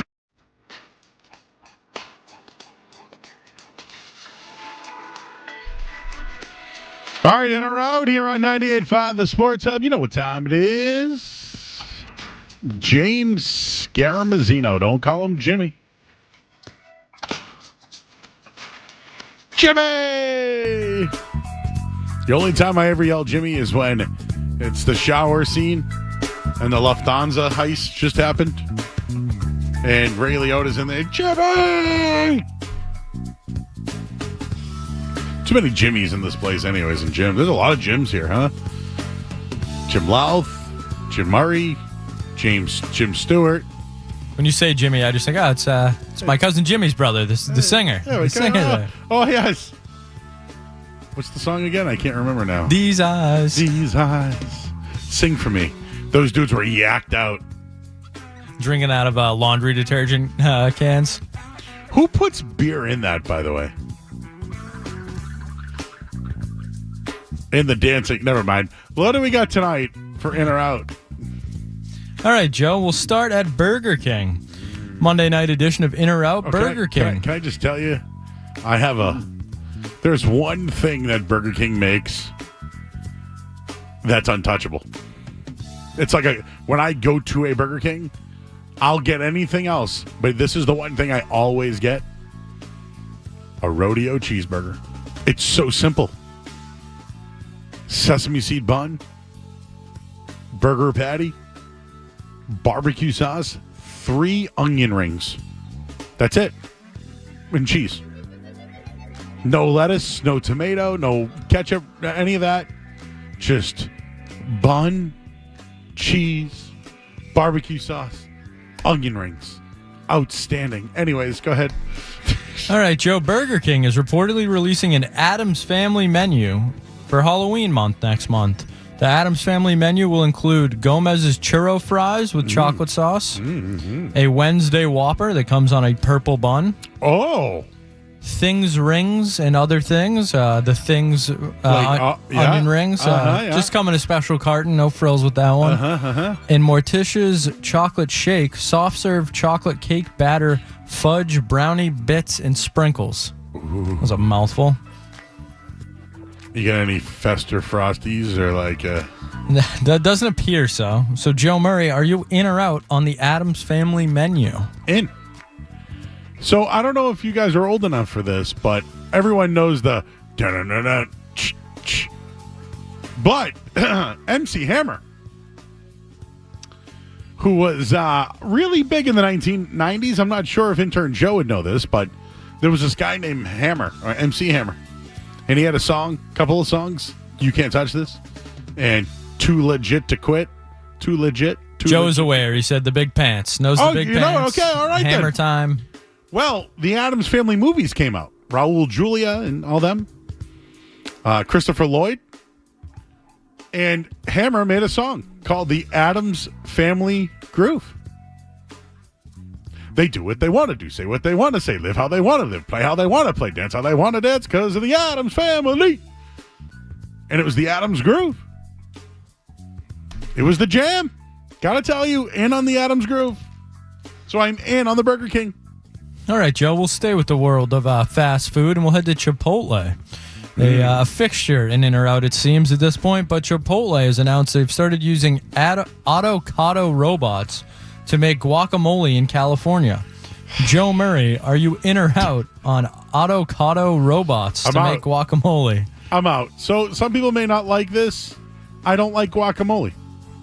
You know what's weird? I'll eat guacamole Doritos, though. Isn't that weird?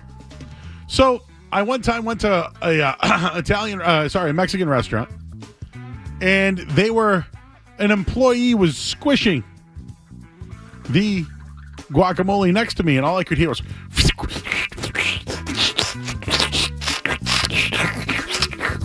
All right. That's tough in the headphones. So that's no good. I never want to hear that again. I certainly never want to hear that again. So I don't want a robot to do it either. Out.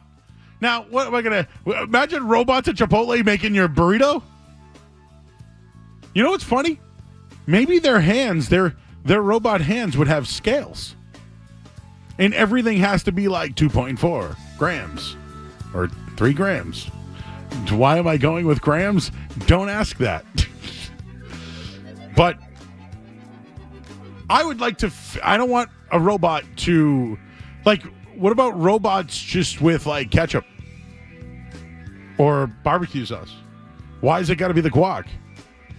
What about the chorizo? They have great chorizo. And their cheese. But out on the guac maker. Out on guac, sorry. But that noise that I made, it's worse than listening to Slippery Slippers. You didn't like that noise, huh, Skaz? No, certainly not. Out on that noise. All right, Joe, let's head to the world of wrestling. Heels, a American drama television series about professional wrestling, was canceled by Starz, but it was announced earlier today or yesterday that Heels is headed to Netflix. Joe Murray, are we in or out on Heels on Netflix? In, because WWE is going to Netflix, and now the Heels goes over there, and now you get the listener or the viewer who watches wrestling can now watch. It's a match made in heaven, just like the Macho Man and Miss Elizabeth at one of those events. I can't remember which one. I might have been Ric Flair and Macho Man, but I can't remember what year that was. But match made in heaven. In. All right, Joe, it is an overreaction Monday after a week of NFL football, so we got a couple NFL in or outs for you. Mm-hmm. The Bengals and the Ravens have started the season 0-2. Joe Murray, are you in or out on the Bengals and Ravens being in serious trouble? In. If you look at that division, right, the Steelers have 2 wins.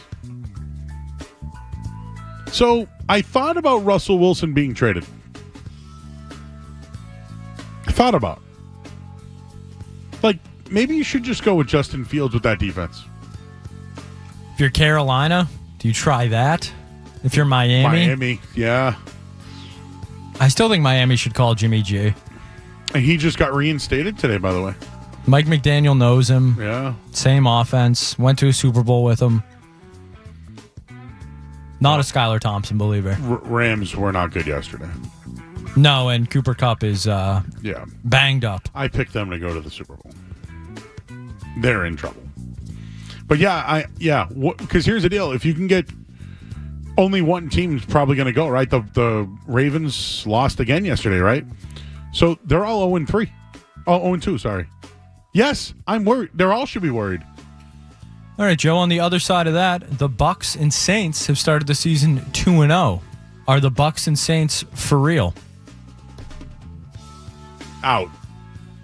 I think the Bucks are, Saints aren't, but Carr always has these years every once in a while and then gets hurt. So that's why I say they're not for real, but there is a lot of talent on that team, and they were projected to be really bad this year too. So I'm actually impressed that they score every single time. But the Bucks, I'm a believer. I think they have a good defense, and Baker is the guy. Bill Belichick loves Baker Mayfield. He loves him.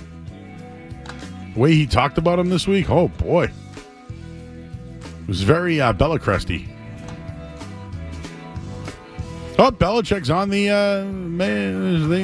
Manning cast now. I don't know what to call it. I'm surprised you didn't bring Patricia with him for that, too.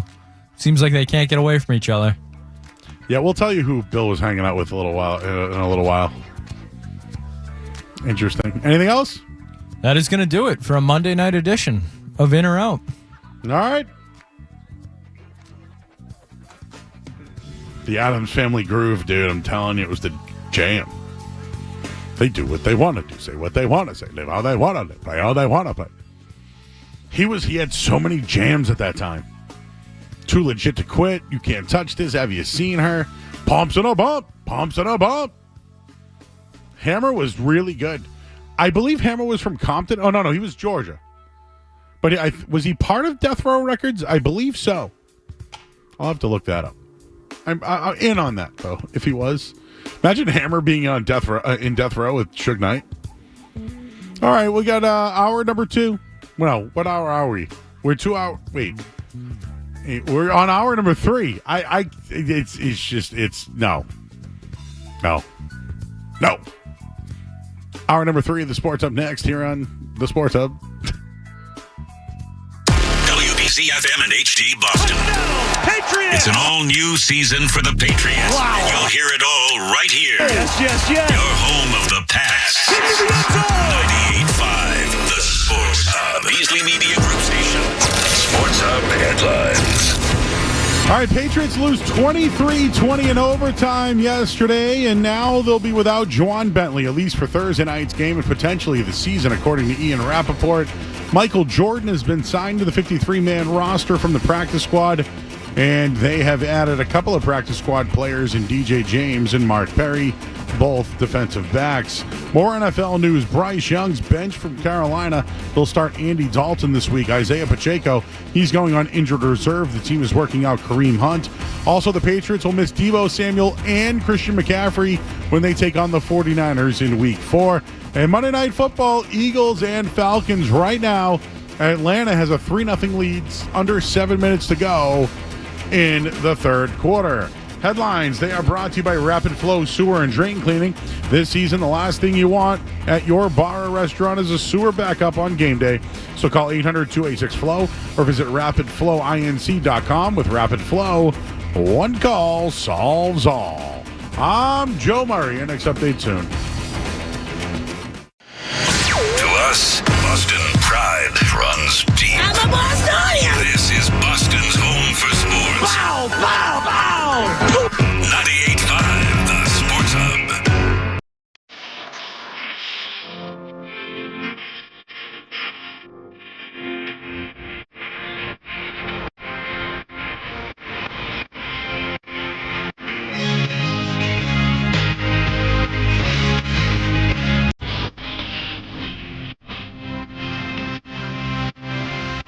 All right, back here at 98.5 the Sports Hub. I'm Joe Murray. We'll go around the NFL coming up in just a little bit. I keep thinking about that, the Addams Family Groove for some reason. What year was that song? Now I have to look it up. Addams Family Groove. 1991. Oh, man, I was 9.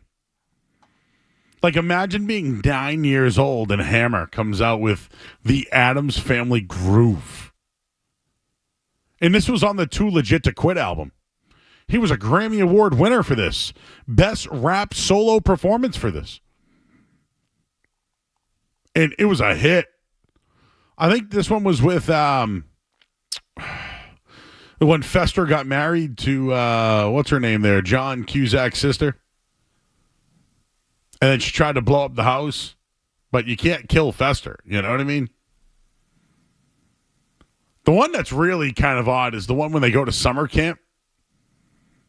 That one's, if you watch it now, it's inappropriate on many, many, many, many levels. But man, that Too Legit to Quit album. What other songs are on that thing? This is why we roll. This is the way we roll. Oh my God, I know this whole album. People are saying it was Joan Cusack, not John Cusack. No, I said John Cusack's sister is what I said. There are a lot of corrections in the chat. Joan, yes. But I said John Cusack's sister. Joan. Yes. Yes. Pumps it up, bump. Pumps it up, bump. I think that video they used the Eazy-E Wet and Wild pool. If anybody's seen the movie Straight Outta Compton, yep. the Easy-E Wet in a Wild Pool was a very interesting day. I think that's where Dr. Dre met us. He never swears. Hammer never swears. He's like Will Smith. You know? You never have to worry about playing his songs. That was the jam. Come on, tell me that wasn't a jam. It's the Adams Groove. Right? Because this was the groove. Man, I don't think I've heard that song since 1991. Wow. Hammer and Tone Loc. Wow, those days. Oh, yeah. Tone Loc had Wild Thing. Oh, he did swear. Yeah, because he went to Death Row, Riz. I don't know why I remember all this. This was really important stuff to me at 9 years old. That and like the Chicago Bulls. You know? Like, are the Bulls ever going to beat the Detroit Pistons? In 1991, that was my life. And like Larry Bird, is he going to be able to make it another year, or is he going to throw it his back again? You think Wild Thing, I think Funky Cold Medina. See, I go wild. Let's do it.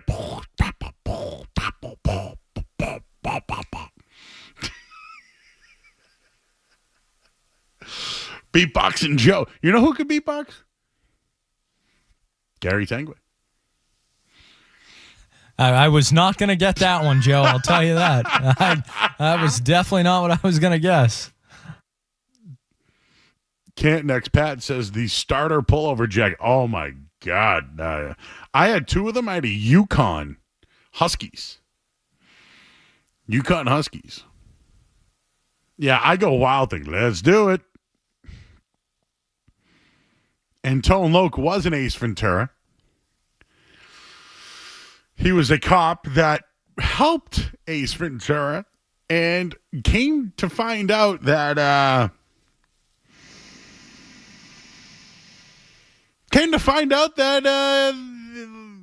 Finkel was Einhorn and Einhorn is Finkel, and he's got a little friend.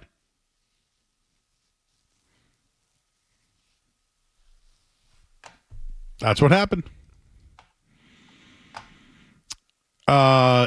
It sounds like the Belichick Manning cast is excellent tonight. We'll have to play that for you tomorrow night. Or after the game if it ends. But let's go around the NFL next. We'll play you some highlights, give you some thoughts from the weekend, and we'll get back to the Patriots and their loss yesterday as well. And there's a little note that happened today with the Bruins, or it might involve the Bruins. We'll give you that before we get to the musings at the end of the hour. I'm Joe Murray here on the Sports Hub. Don't go anywhere. There's more Joe Murray. More Joe Murray. On the way on 98.5 The Sports Hub.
All right, back here at 98.5, the Sports Hub. We'll give you the score of the Monday Night Football game coming up in a minute here in headlines.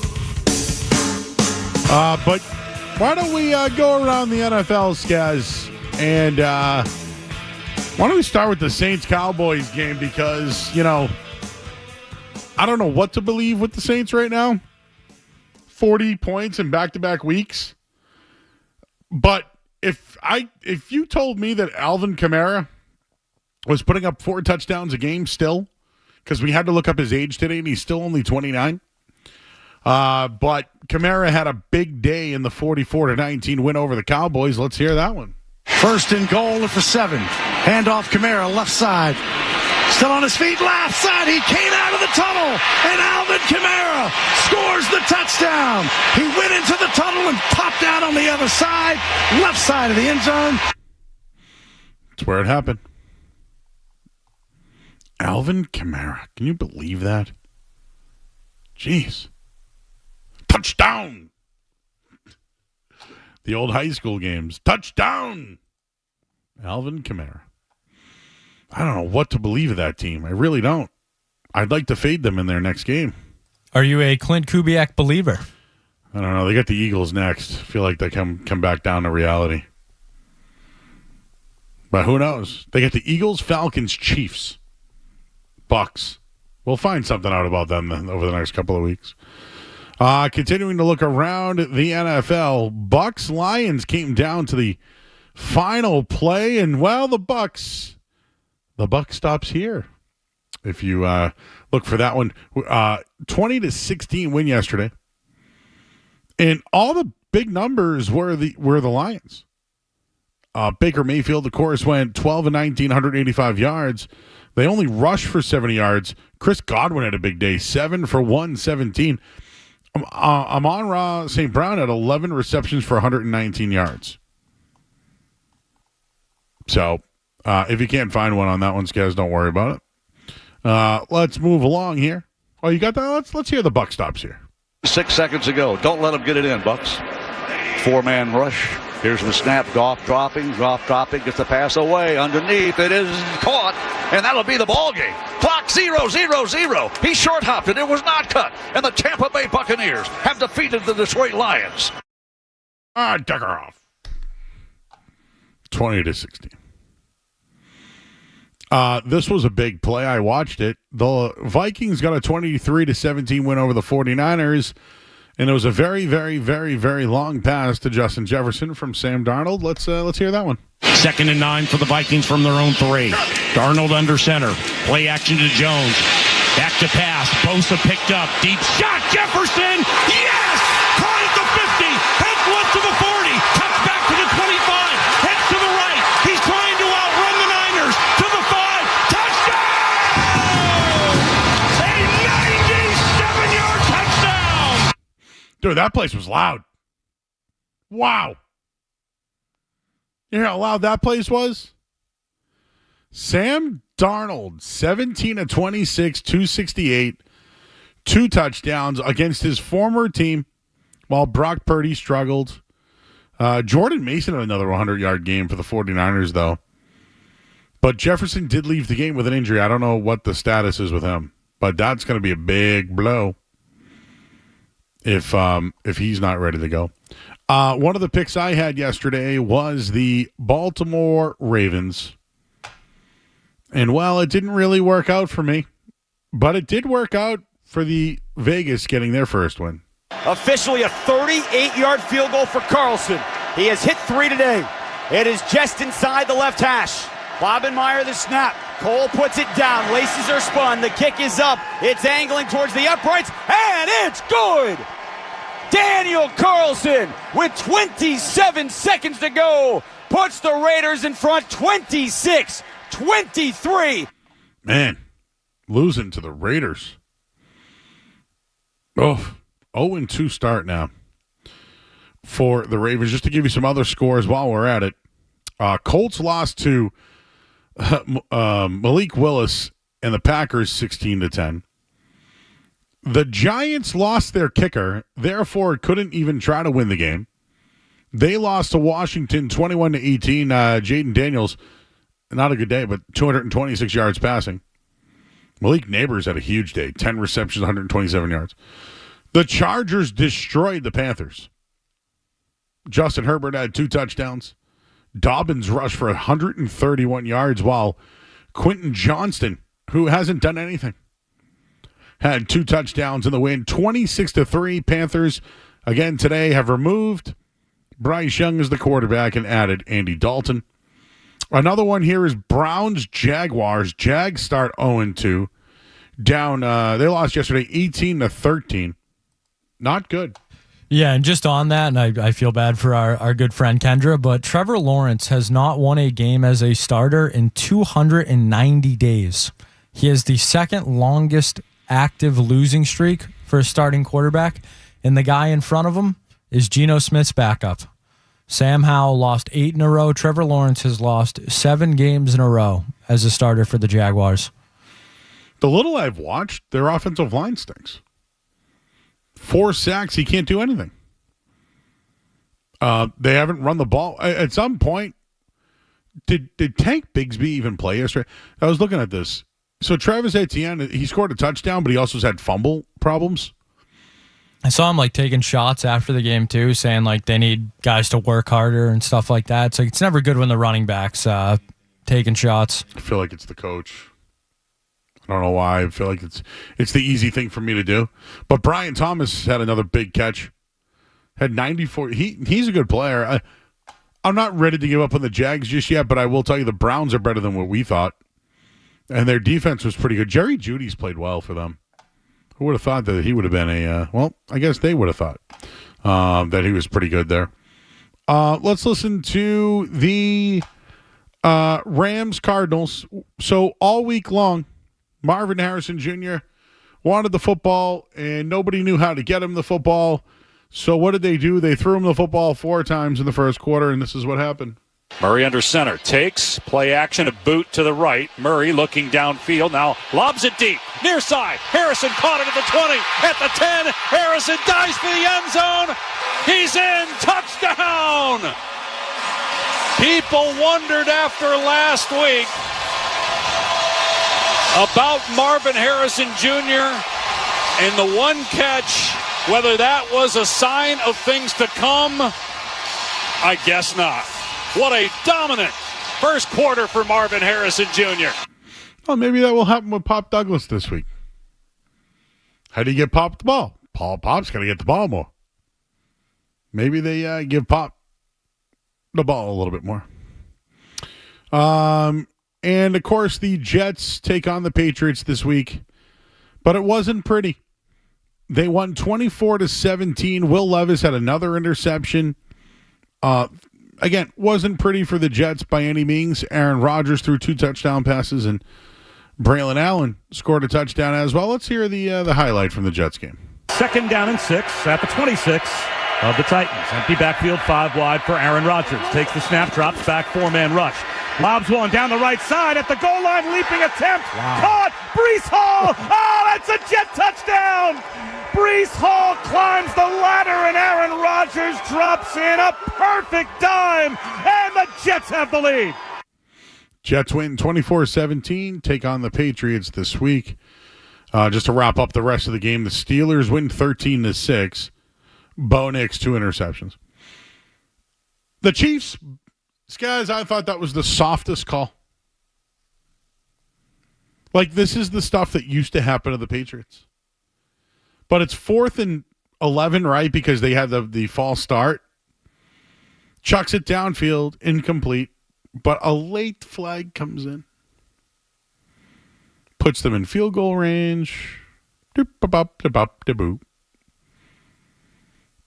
McPherson didn't miss the field goal, it would have been a tie game, right? Bengals played a lot better. They play well against the Chiefs. They've covered many times. But to me, the Chiefs got bailed out. They got bailed out. That was a very clear pass interference, though. You thought it was clear? I thought it was. I was driving home. As clear as it gets. Oh, really? It was very clear, yeah. It was late, though. Trust me, I do not want to give it was late. the Chiefs any credit or anything like that, but yeah, people that had a problem with that flag, I get it. The Chiefs are. So it was warranted. Yes, it was 100% warranted. It was without a doubt pass interference. I was listening in the car. Oh, but yes, there was a horrible hold on that play from the Chiefs side of things. 2 guys just holding them like jersey holds. You know? Should have been offsetting penalties down over. I get it. People are sick of the Chiefs, but win the football game. That's what happens when you're good. Yeah. This is the Patriots. People always use Patriots get flags.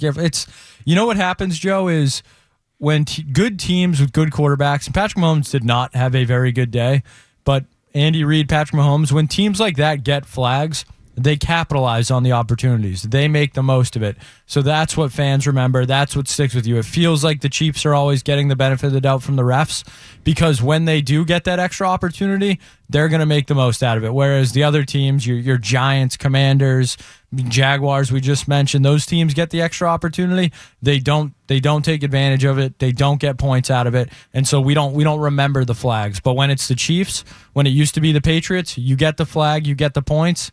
People are going to remember that. Oh, yeah. I agree. I watched the Texans-Bears game. Texans should be better than that. Hell of a pass rush, though. I think the Bears' defense is pretty good. I was not impressed with the Bears. It's early. Yeah, I was not impressed with them. It's early. And the Texans, I just thought they'd score more. Yeah, Diggs, I don't know. The Diggs, Nico Collins. Nico Collins, a big boy. He's good. He is very good. It's like Stephon Diggs all of a sudden doesn't care about numbers. He just wants to win. Who would have thought that? He's like getting everybody fired up on the side, high-fiving the lineman. Who's this guy? He's going to blow up someday. I know it is. It's all happening. That guy's a ticking time bomb, I'm telling you. And we'll tell you the score right now of the Monday Night Football game. And just one little hockey note, just a little hockey. I don't want to put anyone to sleep because I know some people said they're not ready for it. But one note today that happened, I'll tell you what that is. But first, let's get the Sports Up headlines. Sports Up headlines. All right, Patriots 23-20 lose.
right, back here at 98.5, the Sports Hub.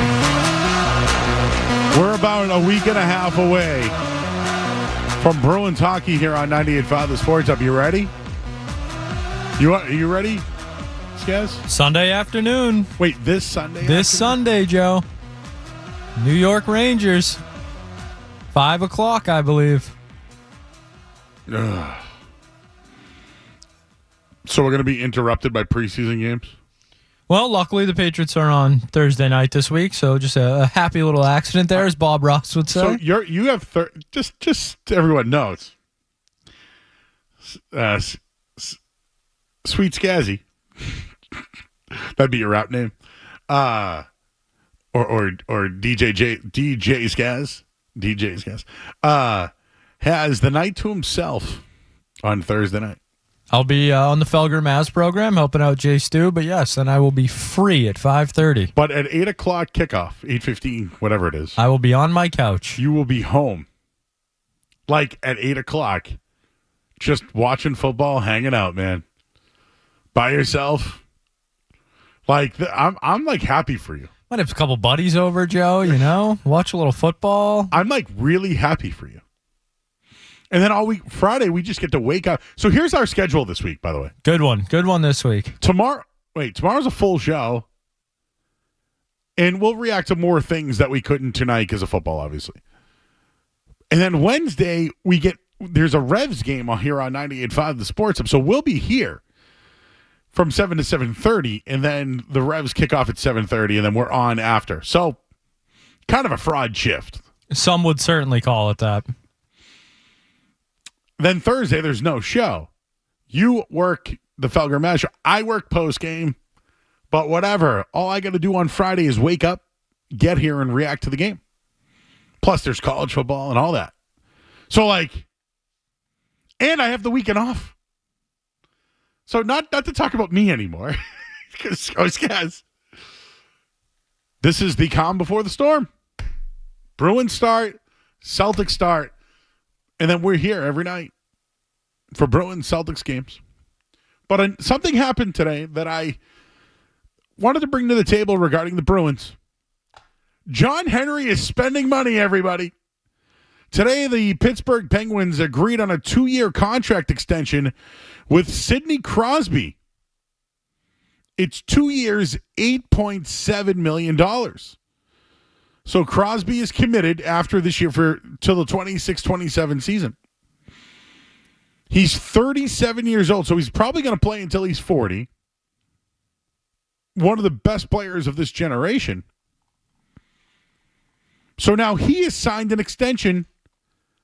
Brad Marchand is in the final year of his deal. If Sidney Crosby is getting 2 years, $8.7 million, what type of extension do you think Brad Marchand will get?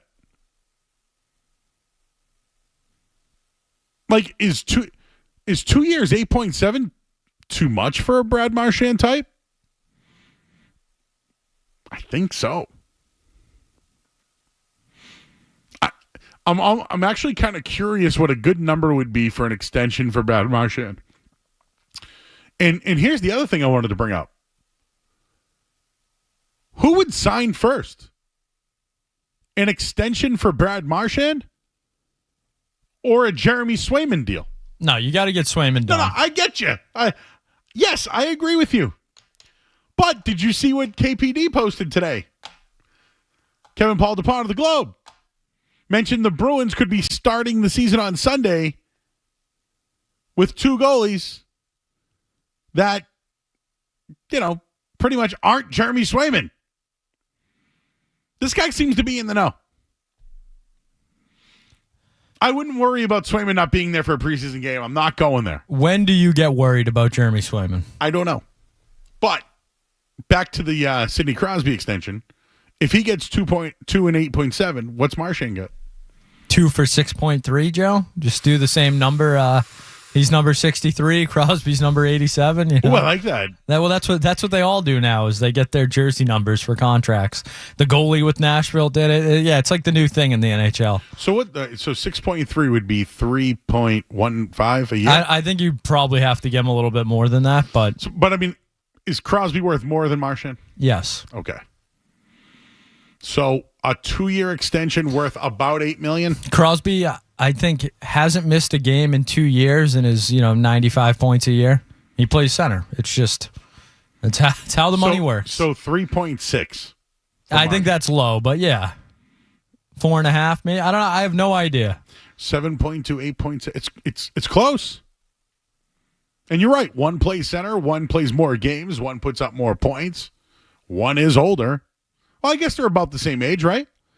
Crosby's 37. Isn't that what Marchand's going to be? They're like best friends, too. They like train together every offseason. They're from very close to each other. I always kind of wanted Crosby to come here in the end. I wanted him or Stamkos. John Henry, not letting that happen, though. John Henry stepping in. Oh, you're right. 8.7 because his number is 87. Yeah, that's like, NHL. That's like some new thing in the NHL. So Marchand will get 6.3. 6.3. Huh. I didn't think about that, guys. Anyways, if somehow, what's funny? Remember how I called out Marchand for calling out Swayman? Wouldn't it be funny if Marchand's deal was before Swayman's? I just thought that was kind of funny.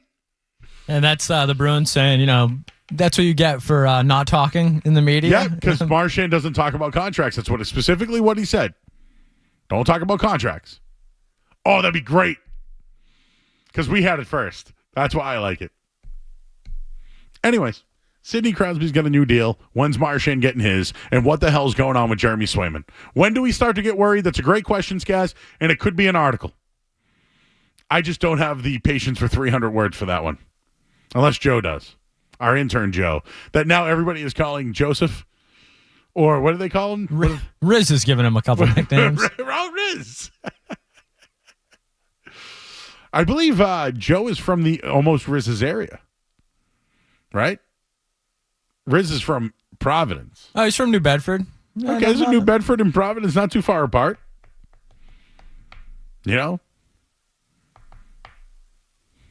Riz? What kind of nickname? Now I got to go look at what the nicknames he has for him. All right. Well, we'll get back to football talk, but you know what we got next? The musings. Who knows what we'll muse about, but I will anyways. We'll do it next here on 98.5 The Sports Hub. More Joe Murray coming up on The Sports Hub.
You want a random take? Murray's got all sorts on stuff in the world unrelated to sports. So sit back, relax, and get your mind in the game and listen to the words of a grown man complaining.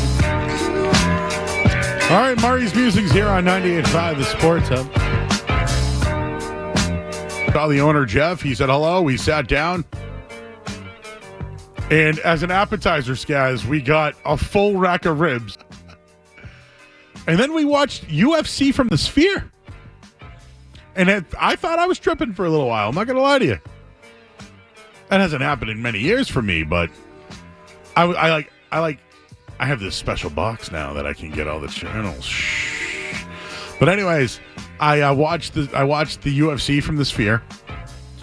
Bird can do an excellent Bruce Buffer. No. Dude, I almost wanted to record it to bring it in. Bird's sneaky good at some things you would never think of. But him imitating Bruce Buffer, like everyone's done, let's get ready to rumble. No, what's Bruce, it's right? Bruce and Michael, right? I think they're Michael there's Buffer's two of them. Michael's the let's get ready to rumble guy. But Bruce is like, fighting out of the red corner. No, Bird, I couldn't stop. But like me and him crushing a rack of ribs, dude, the bones were flying. And the meat definitely was falling off the bone. You know who we ran into? Jared Carabas' family there. Of course, we were in Saugus. What else would happen? I texted you on Saturday, which I Yes! normally don't do over the weekend. No, you can always hit me up. I happened to run into somebody as well, and you texted me back and said, I'm with Bird. We are loving it.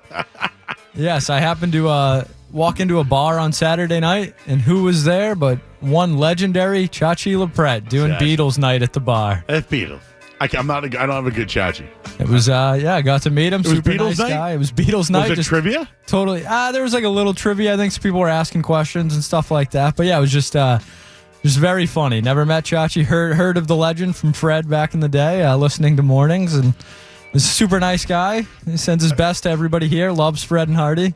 Chachi was the when I worked with the old building we worked at, was the marketing manager, I believe.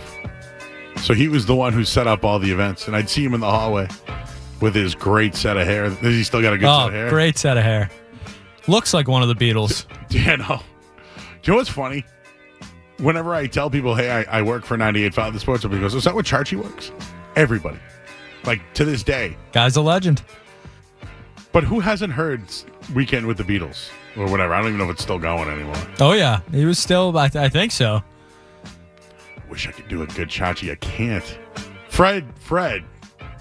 He's got it down. That was when I had to introduce myself just because I've heard so much about it. That was the first thing he said. Did he know you? No, I mean, I've never met him. Yeah, I'm scared. I'm on the night show. He did say... I don't know if he knows me. Loves the show. I think he knows me. Yeah. I think. But no, Fred and Hardy. And was definitely a big fan of Fred and Hardy. Well, that's good. It's always good to, weekend stuff. I will say this. When I went into that, was leaving Route 1 Grill House, I was trying to leave with my pizzas because we didn't need enough. We needed more. This guy at the bar goes, hey, Joe. I go, hey, man, what's up? He goes, I'm here because I heard your radio ad. I go, hey, tell that to the owner. And I walked out. Peace. See you later. Oh, I'm telling you guys, if you haven't been, and please, we're partners for a reason. The rack of ribs is incredible. Thought I was going to have to dump you for a second there. And I did have someone ask me this week, guys, if I really did the Darth Vader moan. And I told them that I didn't mean to do it. Maybe I was just thinking of James Earl Jones, and that's where it came from. But this is completely unedited. I'm telling you that I did not do it on purpose. It wasn't. I didn't. I think I was influenced by it.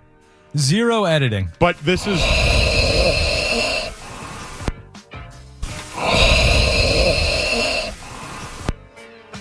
I mean, that's James Earl Jones right there. James Earl Murray. Joe Earl Jones. Joe Earl Jones. Someone did ask me, though, how'd you do that? I go, no, dude, it was organic. I swear to you, it was organic.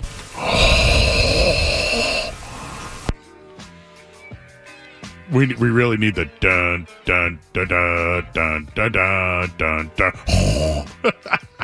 See, I can't even do it again.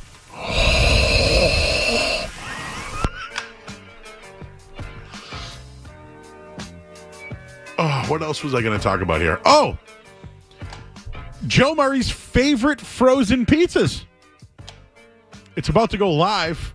Joe's editing it now, our intern. In no particular order, it's Kaz, I want to know yay or nay. And in the chat, if you're listening, these are Joe Murray's favorite frozen pizzas. Now, again, no specific order, everybody. You can't replicate that. I know I can't. All right, you ready for my list, everyone? No particular order. The list, but this is my list, not your list. Joe, I had a friend give me a frozen pizza recommendation for you. Is it even on this list? It is not. Apparently. Can I guess? It's either a Tombstone, a Rouse, or a oh my God, we talked about it the other night too. Apparently, Joe, there is a new-ish frozen pizza. Newish. From the Detroit Motor Pizza Company, I believe, and it is Detroit-style frozen pizza. And I had a buddy who is a frequent listener, knows Joe Murray is a big Detroit-style fan. He said, hey. What's the name of it again? I think it's called Detroit Motor Pizza. I'll look it up. But yes, a frozen Detroit-style pizza. You need to add to your list, apparently. Detroit Motor. They have them at Target. Curbside, too. Authentic Motor City Pizza Company. Pepperoni, Detroit-style deep dish pizza. $8.69 right now.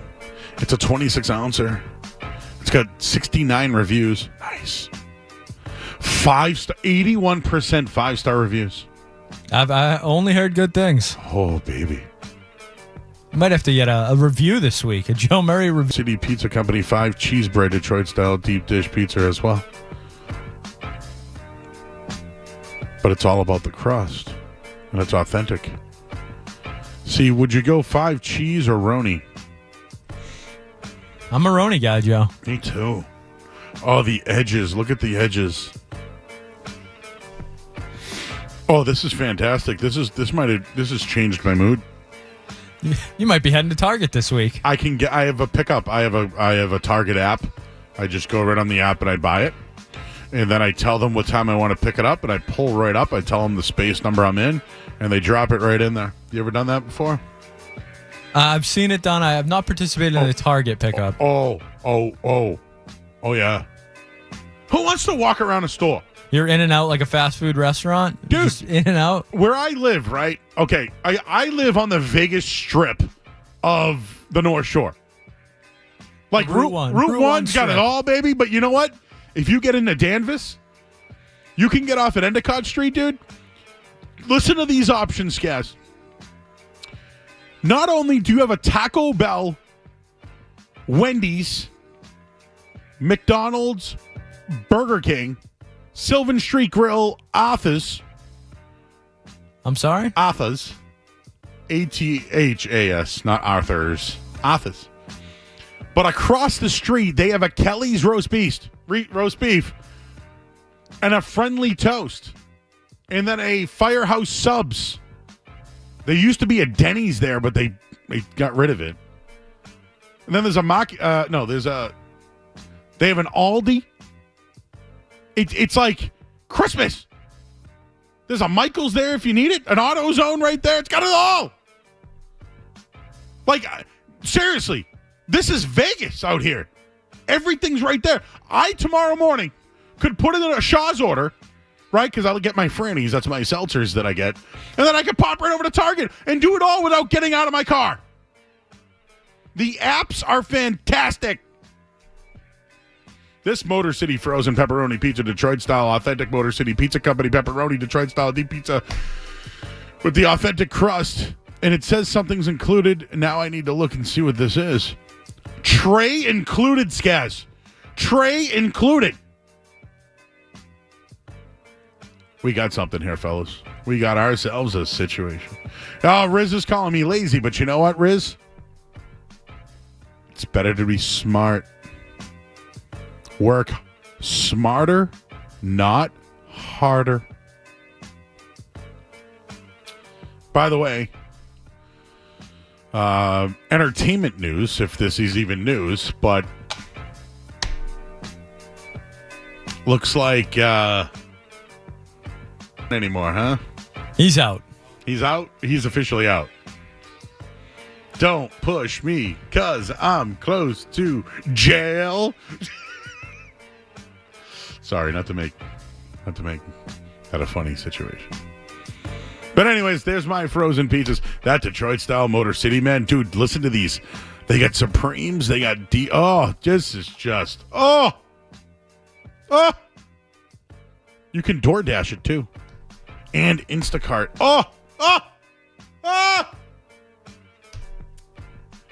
The Detroit-style pizza is better than any other pizza, and I'm telling you right now, pound for pound, it's the best. You tell me Sicilian, I'll give you Detroit. You tell me New York, I'll give you Detroit. You tell me any frozen pizza, I want it Detroit. Birthdays today. Famous birthdays. Ed Begley Jr., 75 years old today. Still going. Mickey Rourke, 72 years old, the wrestler. David Copperfield, 68 years old. Jennifer Tilly, 66 years old. Richard Marks, 61 years old today. Molly Shannon, happy 60th birthday to you. Amy Poehler, 53 years old today. Flo Rida, 45 years old. Let's just go to my house.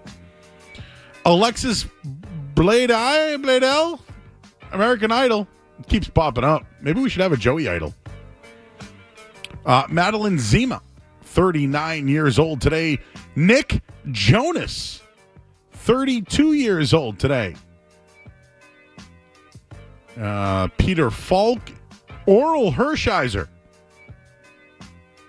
James Cash Penney, founder of J.C. Penney, and B.B. King. Anything else, guys, for birthdays? Anything else? Mark Anthony, 56 today. Believe married to one Jennifer Lopez for a period of time. Oh, God. Seems like Viva my vida. What else did he have? Why no more? Let the rhythm take you over my home. Is that it? Was that him? How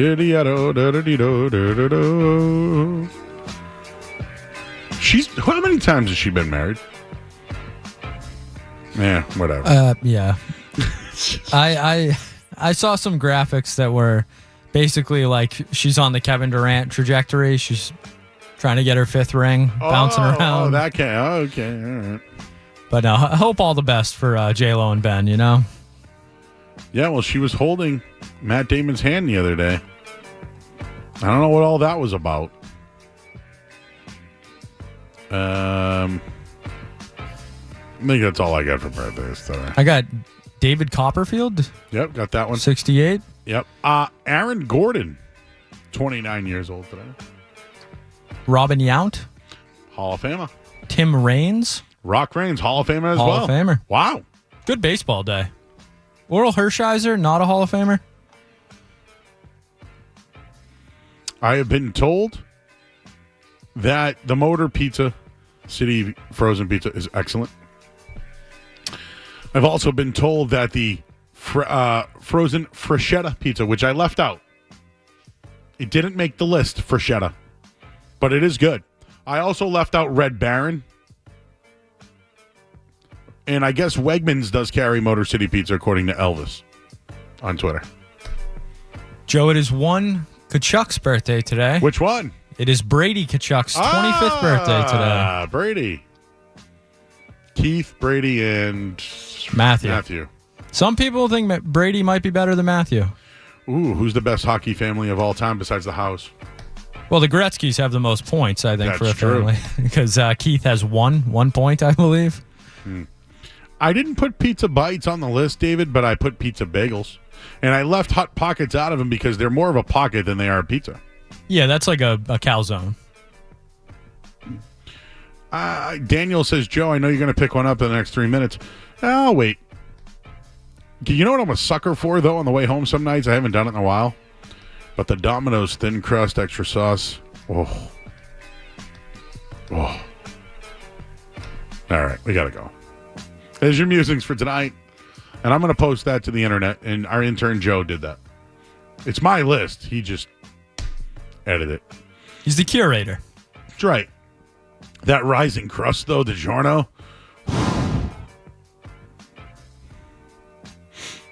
I like to cut it right in half in 4 slices. I only need 2. I'll save 2 for later. Oh, yes. It's very good. All right. Now people are saying the Sutter brothers were good. The Hulls, the Stastnys. I feel like there's a lot of hockey families. By the way, you named 2/3 of the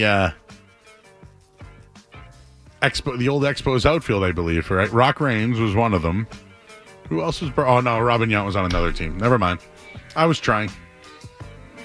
Way to go, Joe, someone said. All right, that's it. We're going to do more Patriots stuff coming up next here on the Sports Hub. WBZ-FM and HD Boston. We've got the Patriots covered. Back in the home. He's in trouble. A sack. It's an all-new season for the Pats, and you'll hear it all right here. 98.5, the Sports Hub, the Beasley Media Group station. Sports Hub headlines. All right, we got ourselves a tight game right now. Third quarter, Atlanta has the football down 10-9. 3:51 to go. They are in, they're in Eagles territory at the moment. Patriots lost yesterday 23-20. They're back at it this Thursday night when they take on the New York Jets, but they could be without Juwan Bentley dealing with a shoulder injury, could be out indefinitely. Michael Jordan also signed to the 53-man roster. They have upgraded to the practice squad 2 defensive backs, DJ James out of Auburn and Mark Perry. Some other NFL news today. Bryce Young benched by Carolina. Andy Dalton will now be the starter. Isaiah Pacheco is going on injured reserve with a leg injury. They are working out Kareem Hunt. And the San Francisco 49ers will be without Deebo Samuel and Christian McCaffrey when the Patriots take them on in Week 4. Headlines. They are brought to you by Safety Insurance, providing comprehensive coverage for your auto, home, and business. Ask your independent agent about safety. I'm Joe Murray. Next update soon. Get the app. There's the potential there for big stuff. 98.5, the Sports Hub app. Get the app.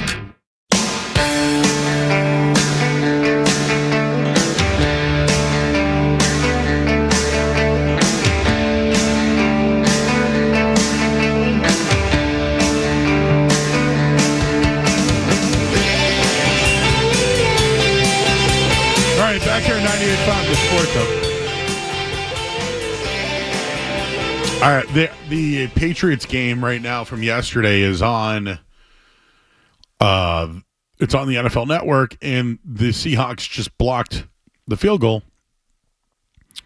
and they're showing the Seahawks second half possessions: downs, punt, punt, punt.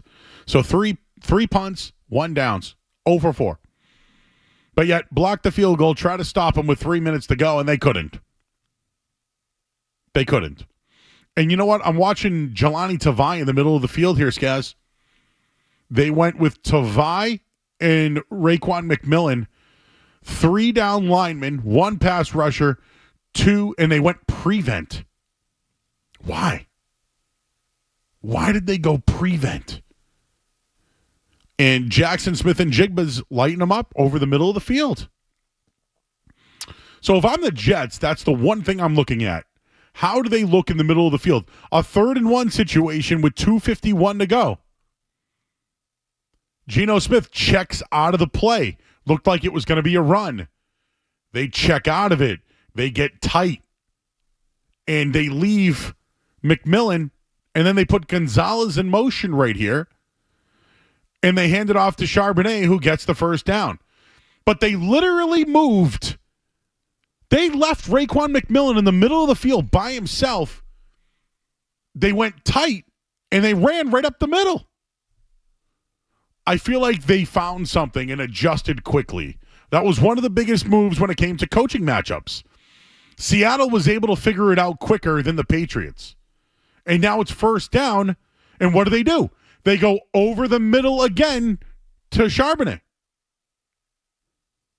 McMillan with the tackle. So third down, run over the middle, first down, and now they're cooking. Now there's a 2-minute warning. They own the middle of the field. I think the Patriots really mismanaged the clock badly, and their personnel came to bite them in the ass, whether it was on the offensive line or the injury to Jawan Bentley. But I think they wanted Tavai in the middle of the field is what they wanted, but Seattle would do motion or get Gonzalez to follow a receiver, and then they go double tight where Tavai had to go back outside to the strong side. They exposed the middle of the field. What is Aaron Rodgers going to do? 2 good running backs. Multiple wide receivers who can run crosser routes. Man, watching the end of this, it's, they just exposed them in the middle of the field. And then that's why when I question the punting, this happened years ago with Bill Belichick. I know the wind game. People wondered about it. It worked. Sometimes you don't have to accept the ball. I know that most teams do it. I get it. But if your defense, and here's the other deal. This brings up the other thing here, Cass. The defense was struggling, so maybe they wanted the ball first. If they kick the ball there, we crush them, Joe. Yeah, but what if they stop them and we kick them? What if a million things? No. If they started, you're just playing the what if game, though. No, yeah, that's what I'm doing. But I think he gets crushed. Show some confidence. Go out there and score. What if they kicked it, stopped them, went down the field and kicked the field goal? They win. Mayo looks like a genius. Or Bell. they blow another coverage the first play and DK Metcalf scores a 75-yarder. The game's over, and we've been doing that for 4 hours. And Seattle covers. Yes. I get it. Go for it. The 4th and 1. I'm over the accepting on the coin toss. I'm just, I'm rattling cages. I got a show to do today. I'm rattling the cage. But as far as 3rd and 1, the 3rd and 1 play should have been better. They should have called timeout. And I just talked to you about this a minute ago before Musings. They had a 3rd and 1 play before they went Wildcat. They had a 3rd and 1. They called the timeout. Why didn't they do it on 3rd down in overtime? What, because they already showed that? They couldn't stop it. They rushed for 100 yards in the second half. Here I am watching it again. The 2nd and 1 play, they blitz Geno. What's Geno do? He rolls out and finds Metcalf wide open on the sideline. Hell of a play, by the way, by Geno. Great play by Metcalf, too, to come back to the ball, get his feet in. Gonzalez was looking for a push-off on that play. And what they did was they blitzed who? McMillan. So here comes the middle of the field's gone. So he must have known if he blitzes in the middle, the wide's wide open because it's one-on-one coverage, Gonzalez and Metcalf. Geno really was smart. I got to tell you. He was really good. And now it's 1st and 10 from the 25. I'm just kind of going over the plays again. But Geno, the tight end dropped it. Remember? This is what I'm trying to tell you. How many guys dropped that? That was Noah Fant. Had a wide open pass that would have been a 1st down. Made it 2nd and 10. He had a nice catch earlier, but that was inexcusable. He was like a top 15 pick. No, he sucks. But how many of these happened to Geno during the day? Like, I feel like the Patriots should have lost by more. And at this point, Metcalf's got 8 for 110. Oh. Jeez. This is tough to watch. And for me, I know the end of the game was super frustrating, but just the end of the first half was what really bothered me, was how they handled that. Just no decision making.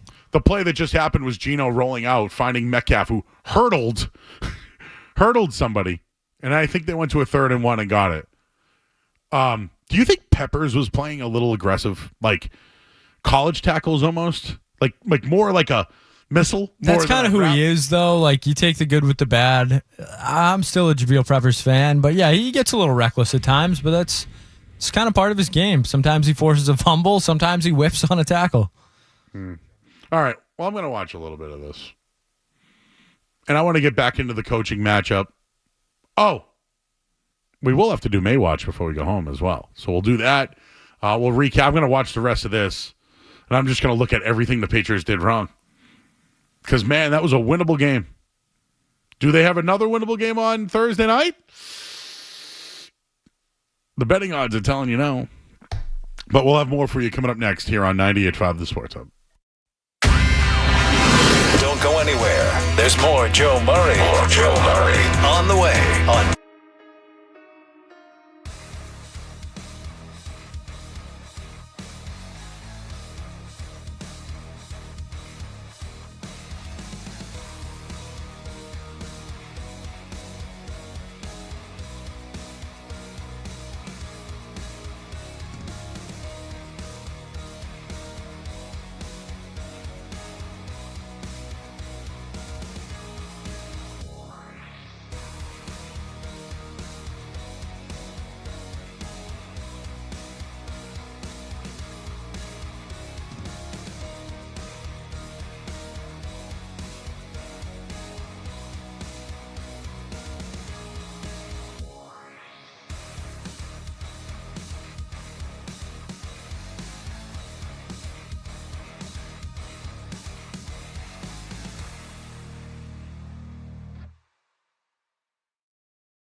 Back there in 98.5 the Sports Hub.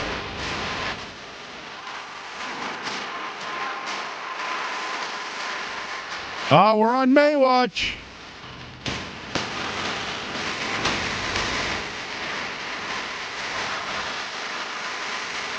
What was Drake May doing on the sideline this week? Did you notice him, Skaz? Me either. What happened there, Fox? I'm looking for the earpiece. There was one moment when Jacoby Brissett got hit and looked like he hurt his knee.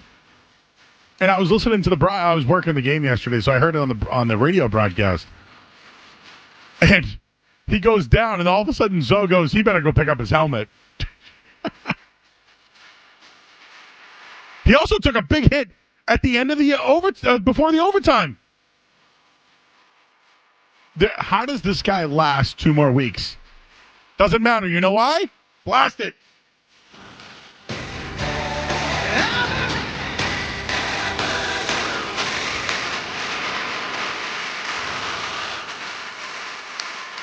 %30 of the snaps. Maybe it's 50 now. Who knows? Who knows how many there are? But Mayo was asked a question today if May's extended opportunities are building towards something soon. And this was after Jacoby Brissett led passing offense. It was weak. And the overtime was weak. But Gerard Mayo wasn't interested in answering any of the questions regarding Drake May. Quote, for me, I'm focused on the Jets. I'm not looking that far out. As an organization, we're still 100% behind Jacoby. Isn't that the kiss of death? When like the Panthers, we're still behind Bryce Young. And then he gets benched the next week. Oh, wow. Brissett took 2 huge hits before overtime. Oh, wow. I'm watching the live right now. How the hell did they not take 40 seconds off the clock at overtime there? So guys, how did Seattle get the ball that second time there? How did that happen? The end of the game was atrocious by the Patriots coaching staff. If you're watching this thing, it's worse than what you watched live.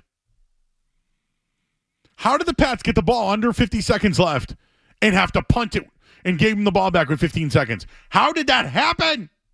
You know what happened? They tried to throw the ball, and you know what happened? Jacoby Brissett got whacked twice.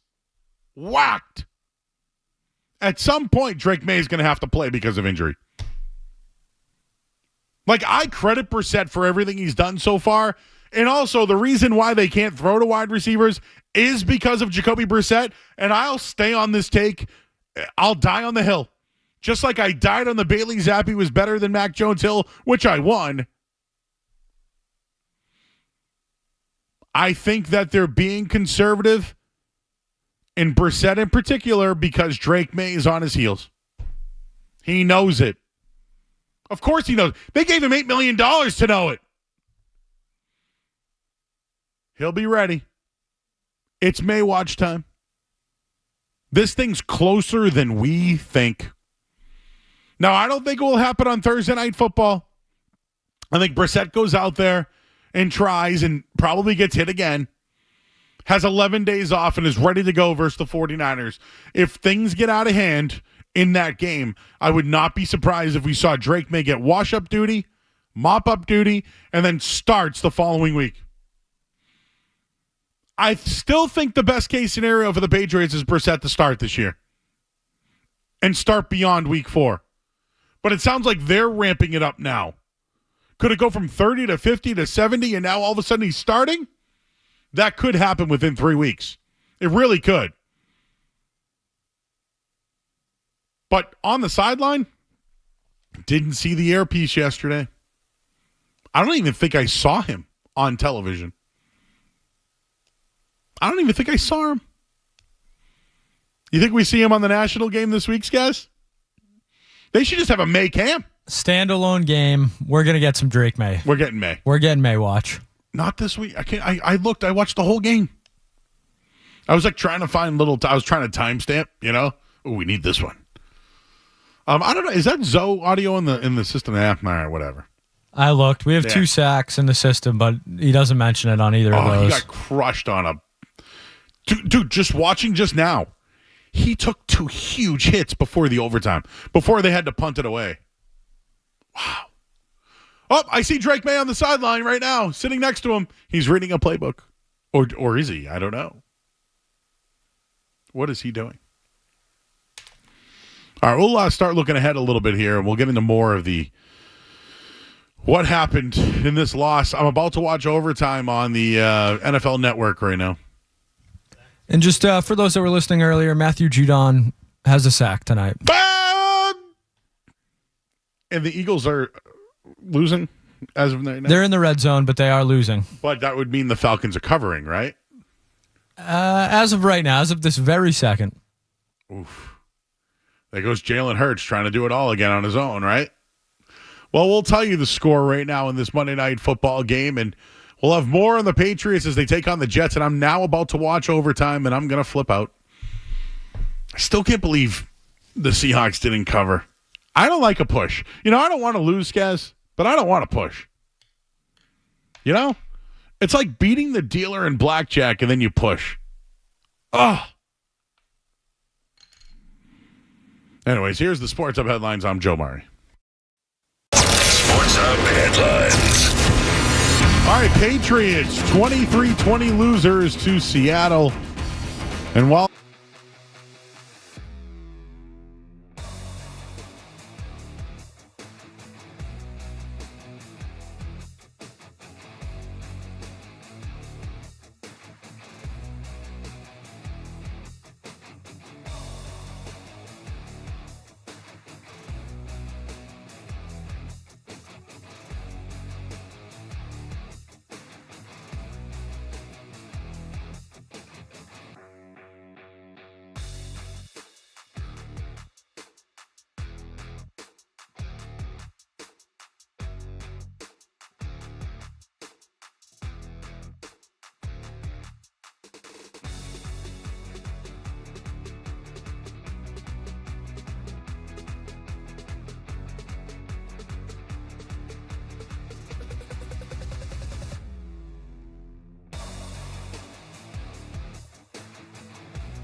right, back there in 98.5, the Sports Hub. The overtime is on right now. I don't know what the hell the Patriots are doing in the 3rd and 1. They put an unbalanced tackle in. And then it looks like they had a fullback. I can't really tell. Like, they gave the ball to Ramondre Stevenson who got stuffed. But it looks like Ramondre was the lead fullback behind a tailback. I actually don't know. What the hell? That was your best play? 3rd and 1, and that was the best play of the day? Awful. Awful. Awful. Awful. Awful. Oh, that one bothered me, man. Absolutely awful. And then they just punted away. You know what else I noticed on that punt? Brandon Schooler took the Seahawks player and threw it into the punt returner, which I know wouldn't be a penalty normally, like if the guy runs into him, but if you push the guy into it, that would have been a penalty, a 15-yarder. So again, not smart on Schooler's part, but that would have been back-to-back bad special teams plays. Or actually, when it came to the blocked field goal. But once Seattle got over the 50, so the pass interference play just happened, which I think was questionable. And Jonathan Jones, even after the game, said that Lockett told him it wasn't. That was a little unfortunate.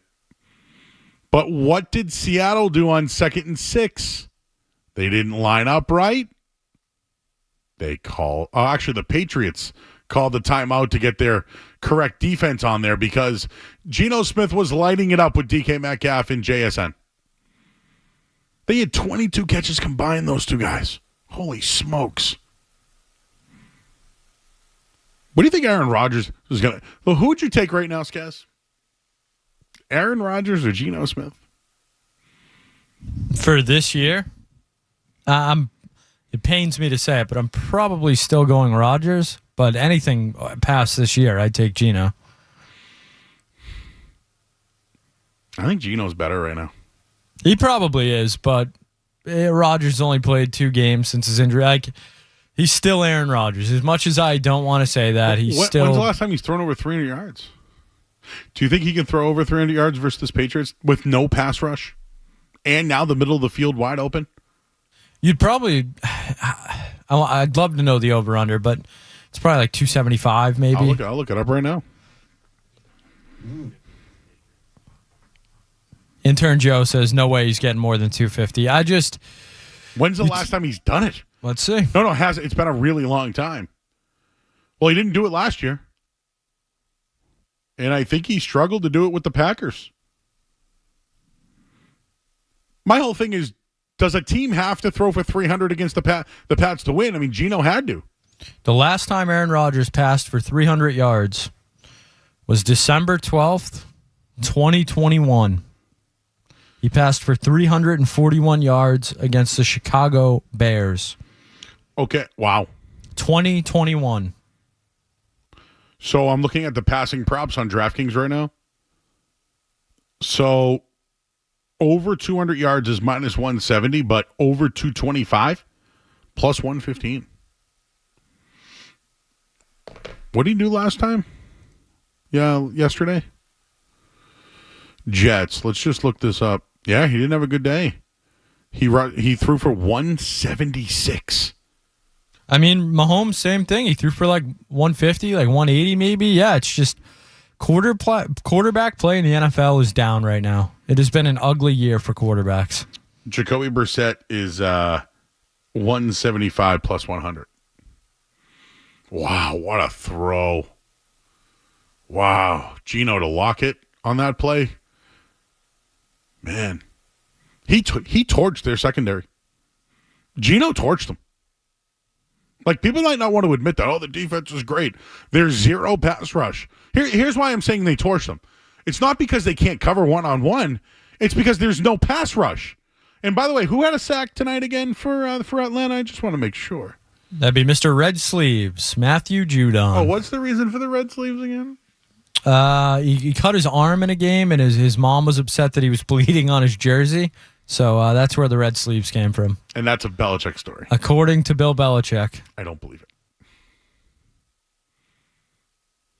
That might have been somebody else. Do you think the Seahawks made the right call just going for the field goal after they got the first down? I mean, it worked. They won the game. No, it worked. I'm not questioning anybody that wins a decision to win a game. You win the game. The spread was 3.5 some places. By the way, Christian Gonzalez getting that face mask penalty. That was, and by the way, it got washed out, right? But that wasn't good. So I'm looking at this Jets team here, Skaz. Who covers Garrett Wilson? Christian Gonzalez? Yeah, I think you have to put Gonzalez on him. And then it would probably be Jonathan Jones on Mike Williams? I think Rodgers has been throwing it more to Lazard, but Mike Williams is the bigger target. And but Marcus is smaller. Marcus Jones. They need a fourth corner, bro. I've been saying this for 2 weeks. I think they're thin at corner. This Marco Polo guy? Polo, yeah, I knew that's where you were going. Marco Wilson. When are they going to go Isaiah Bolden or that kid Alex? Why isn't Alex Austin playing more? Didn't he played pretty well towards the end of last season. I don't know why. Maybe it's a scheme thing. I don't know. You know who to watch for? Malachi Corley. He was drafted 3rd round, good player. Do we get a look at Olu Fashanu this week? Like, go figure. Caden Wallace could start at left tackle, but Fashanu might not. By the way, for those who don't know, Olu Fashanu was one of the top tackles in the country at Penn State. He played left tackle. Wallace played right tackle. But they do have Tyron Smith. Dude, I think the Pats are gonna struggle with their pass rush. I think they're gonna struggle. And if they can't rush the passer, it's gonna give it's gonna give Rodgers all day to find Garrett Wilson and Mike Williams, a bigger receiver, and you mentioned Lazard.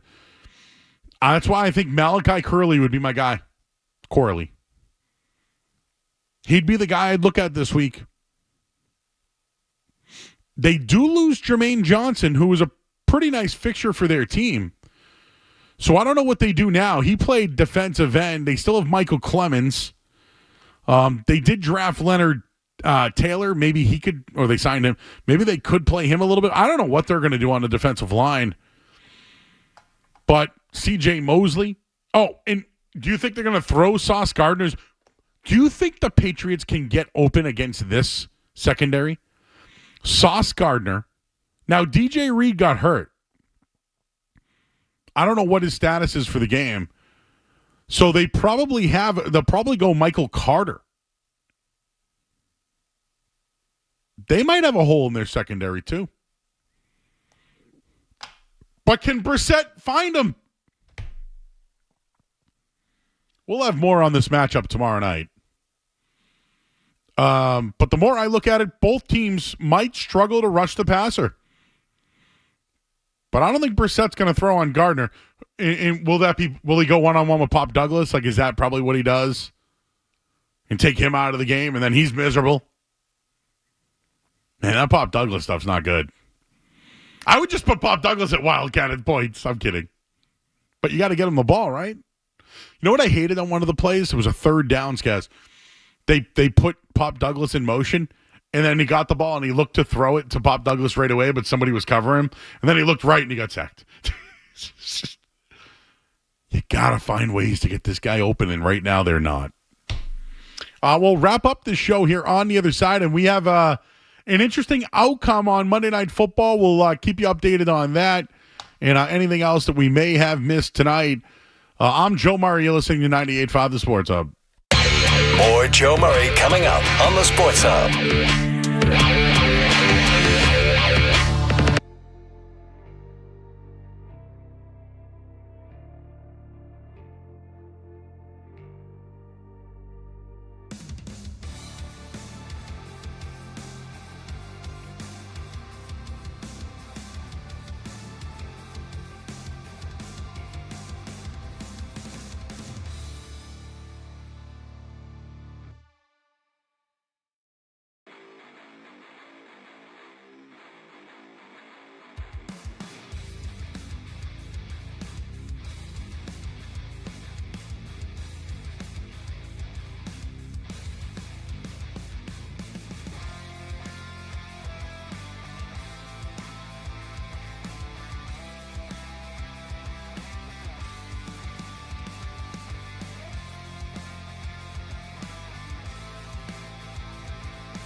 All right, back here at 98.5, the Sports Hub. I'm Joe Murray. Got my eyes on this Falcons-Eagles game. This is why you buy the hook. And again, I just made a pick tonight. I actually didn't bet this game, but I say to take the Falcons plus 5.5 tonight. They're losing 18-15. Offense in the NFL is down. It's been putrid. So I know it's really bad with the Patriots, right? The Patriots ran for 185 yards.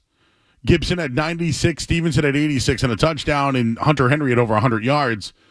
But the awful clock management at the end of the first half by Mayo and Van Pelt, that gave Seattle 3 points. Not to mention the bad sack taken by Brissett on third down before the blocked field goal. They lost 3 points there. They had multiple, 6 by the way, 3 and outs, and Seattle's wide receivers absolutely cooked the Patriots. 282 yards to 19. That's how bad it was. That's how bad it was. So right now, speaking of bad offenses, the Eagles went for a tush push on 3rd and 1 after the 2-minute warning. And what happened?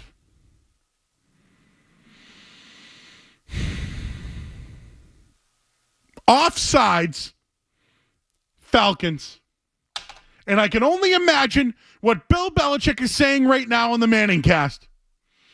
All night long he said they can't tackle. Kirk Cousins is cooked.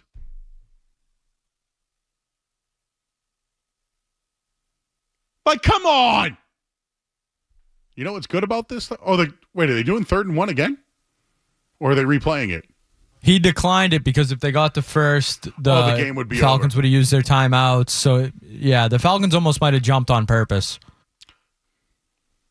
Sorry for overreacting. The offenses suck. This could work in my favor, Skaz. This could work in my favor. By the way, is this a new tush push? Wow, he really got that first down. By the way, remember when the Patriots lined up for a tush push? Again, who was at the game tonight, Skaz, on the sideline? With who again tonight? That'd be one Bill Belichick and Matt Patricia. Okay, so they were on the sideline tonight in Philadelphia. How far do you think Philadelphia and New England is? Like Foxborough to there? Because, I mean, I don't know. They were only celebrating the 2014 team that Belichick coached. He couldn't be there, though, right? But where is he tonight? Hanging out with Nick Foles.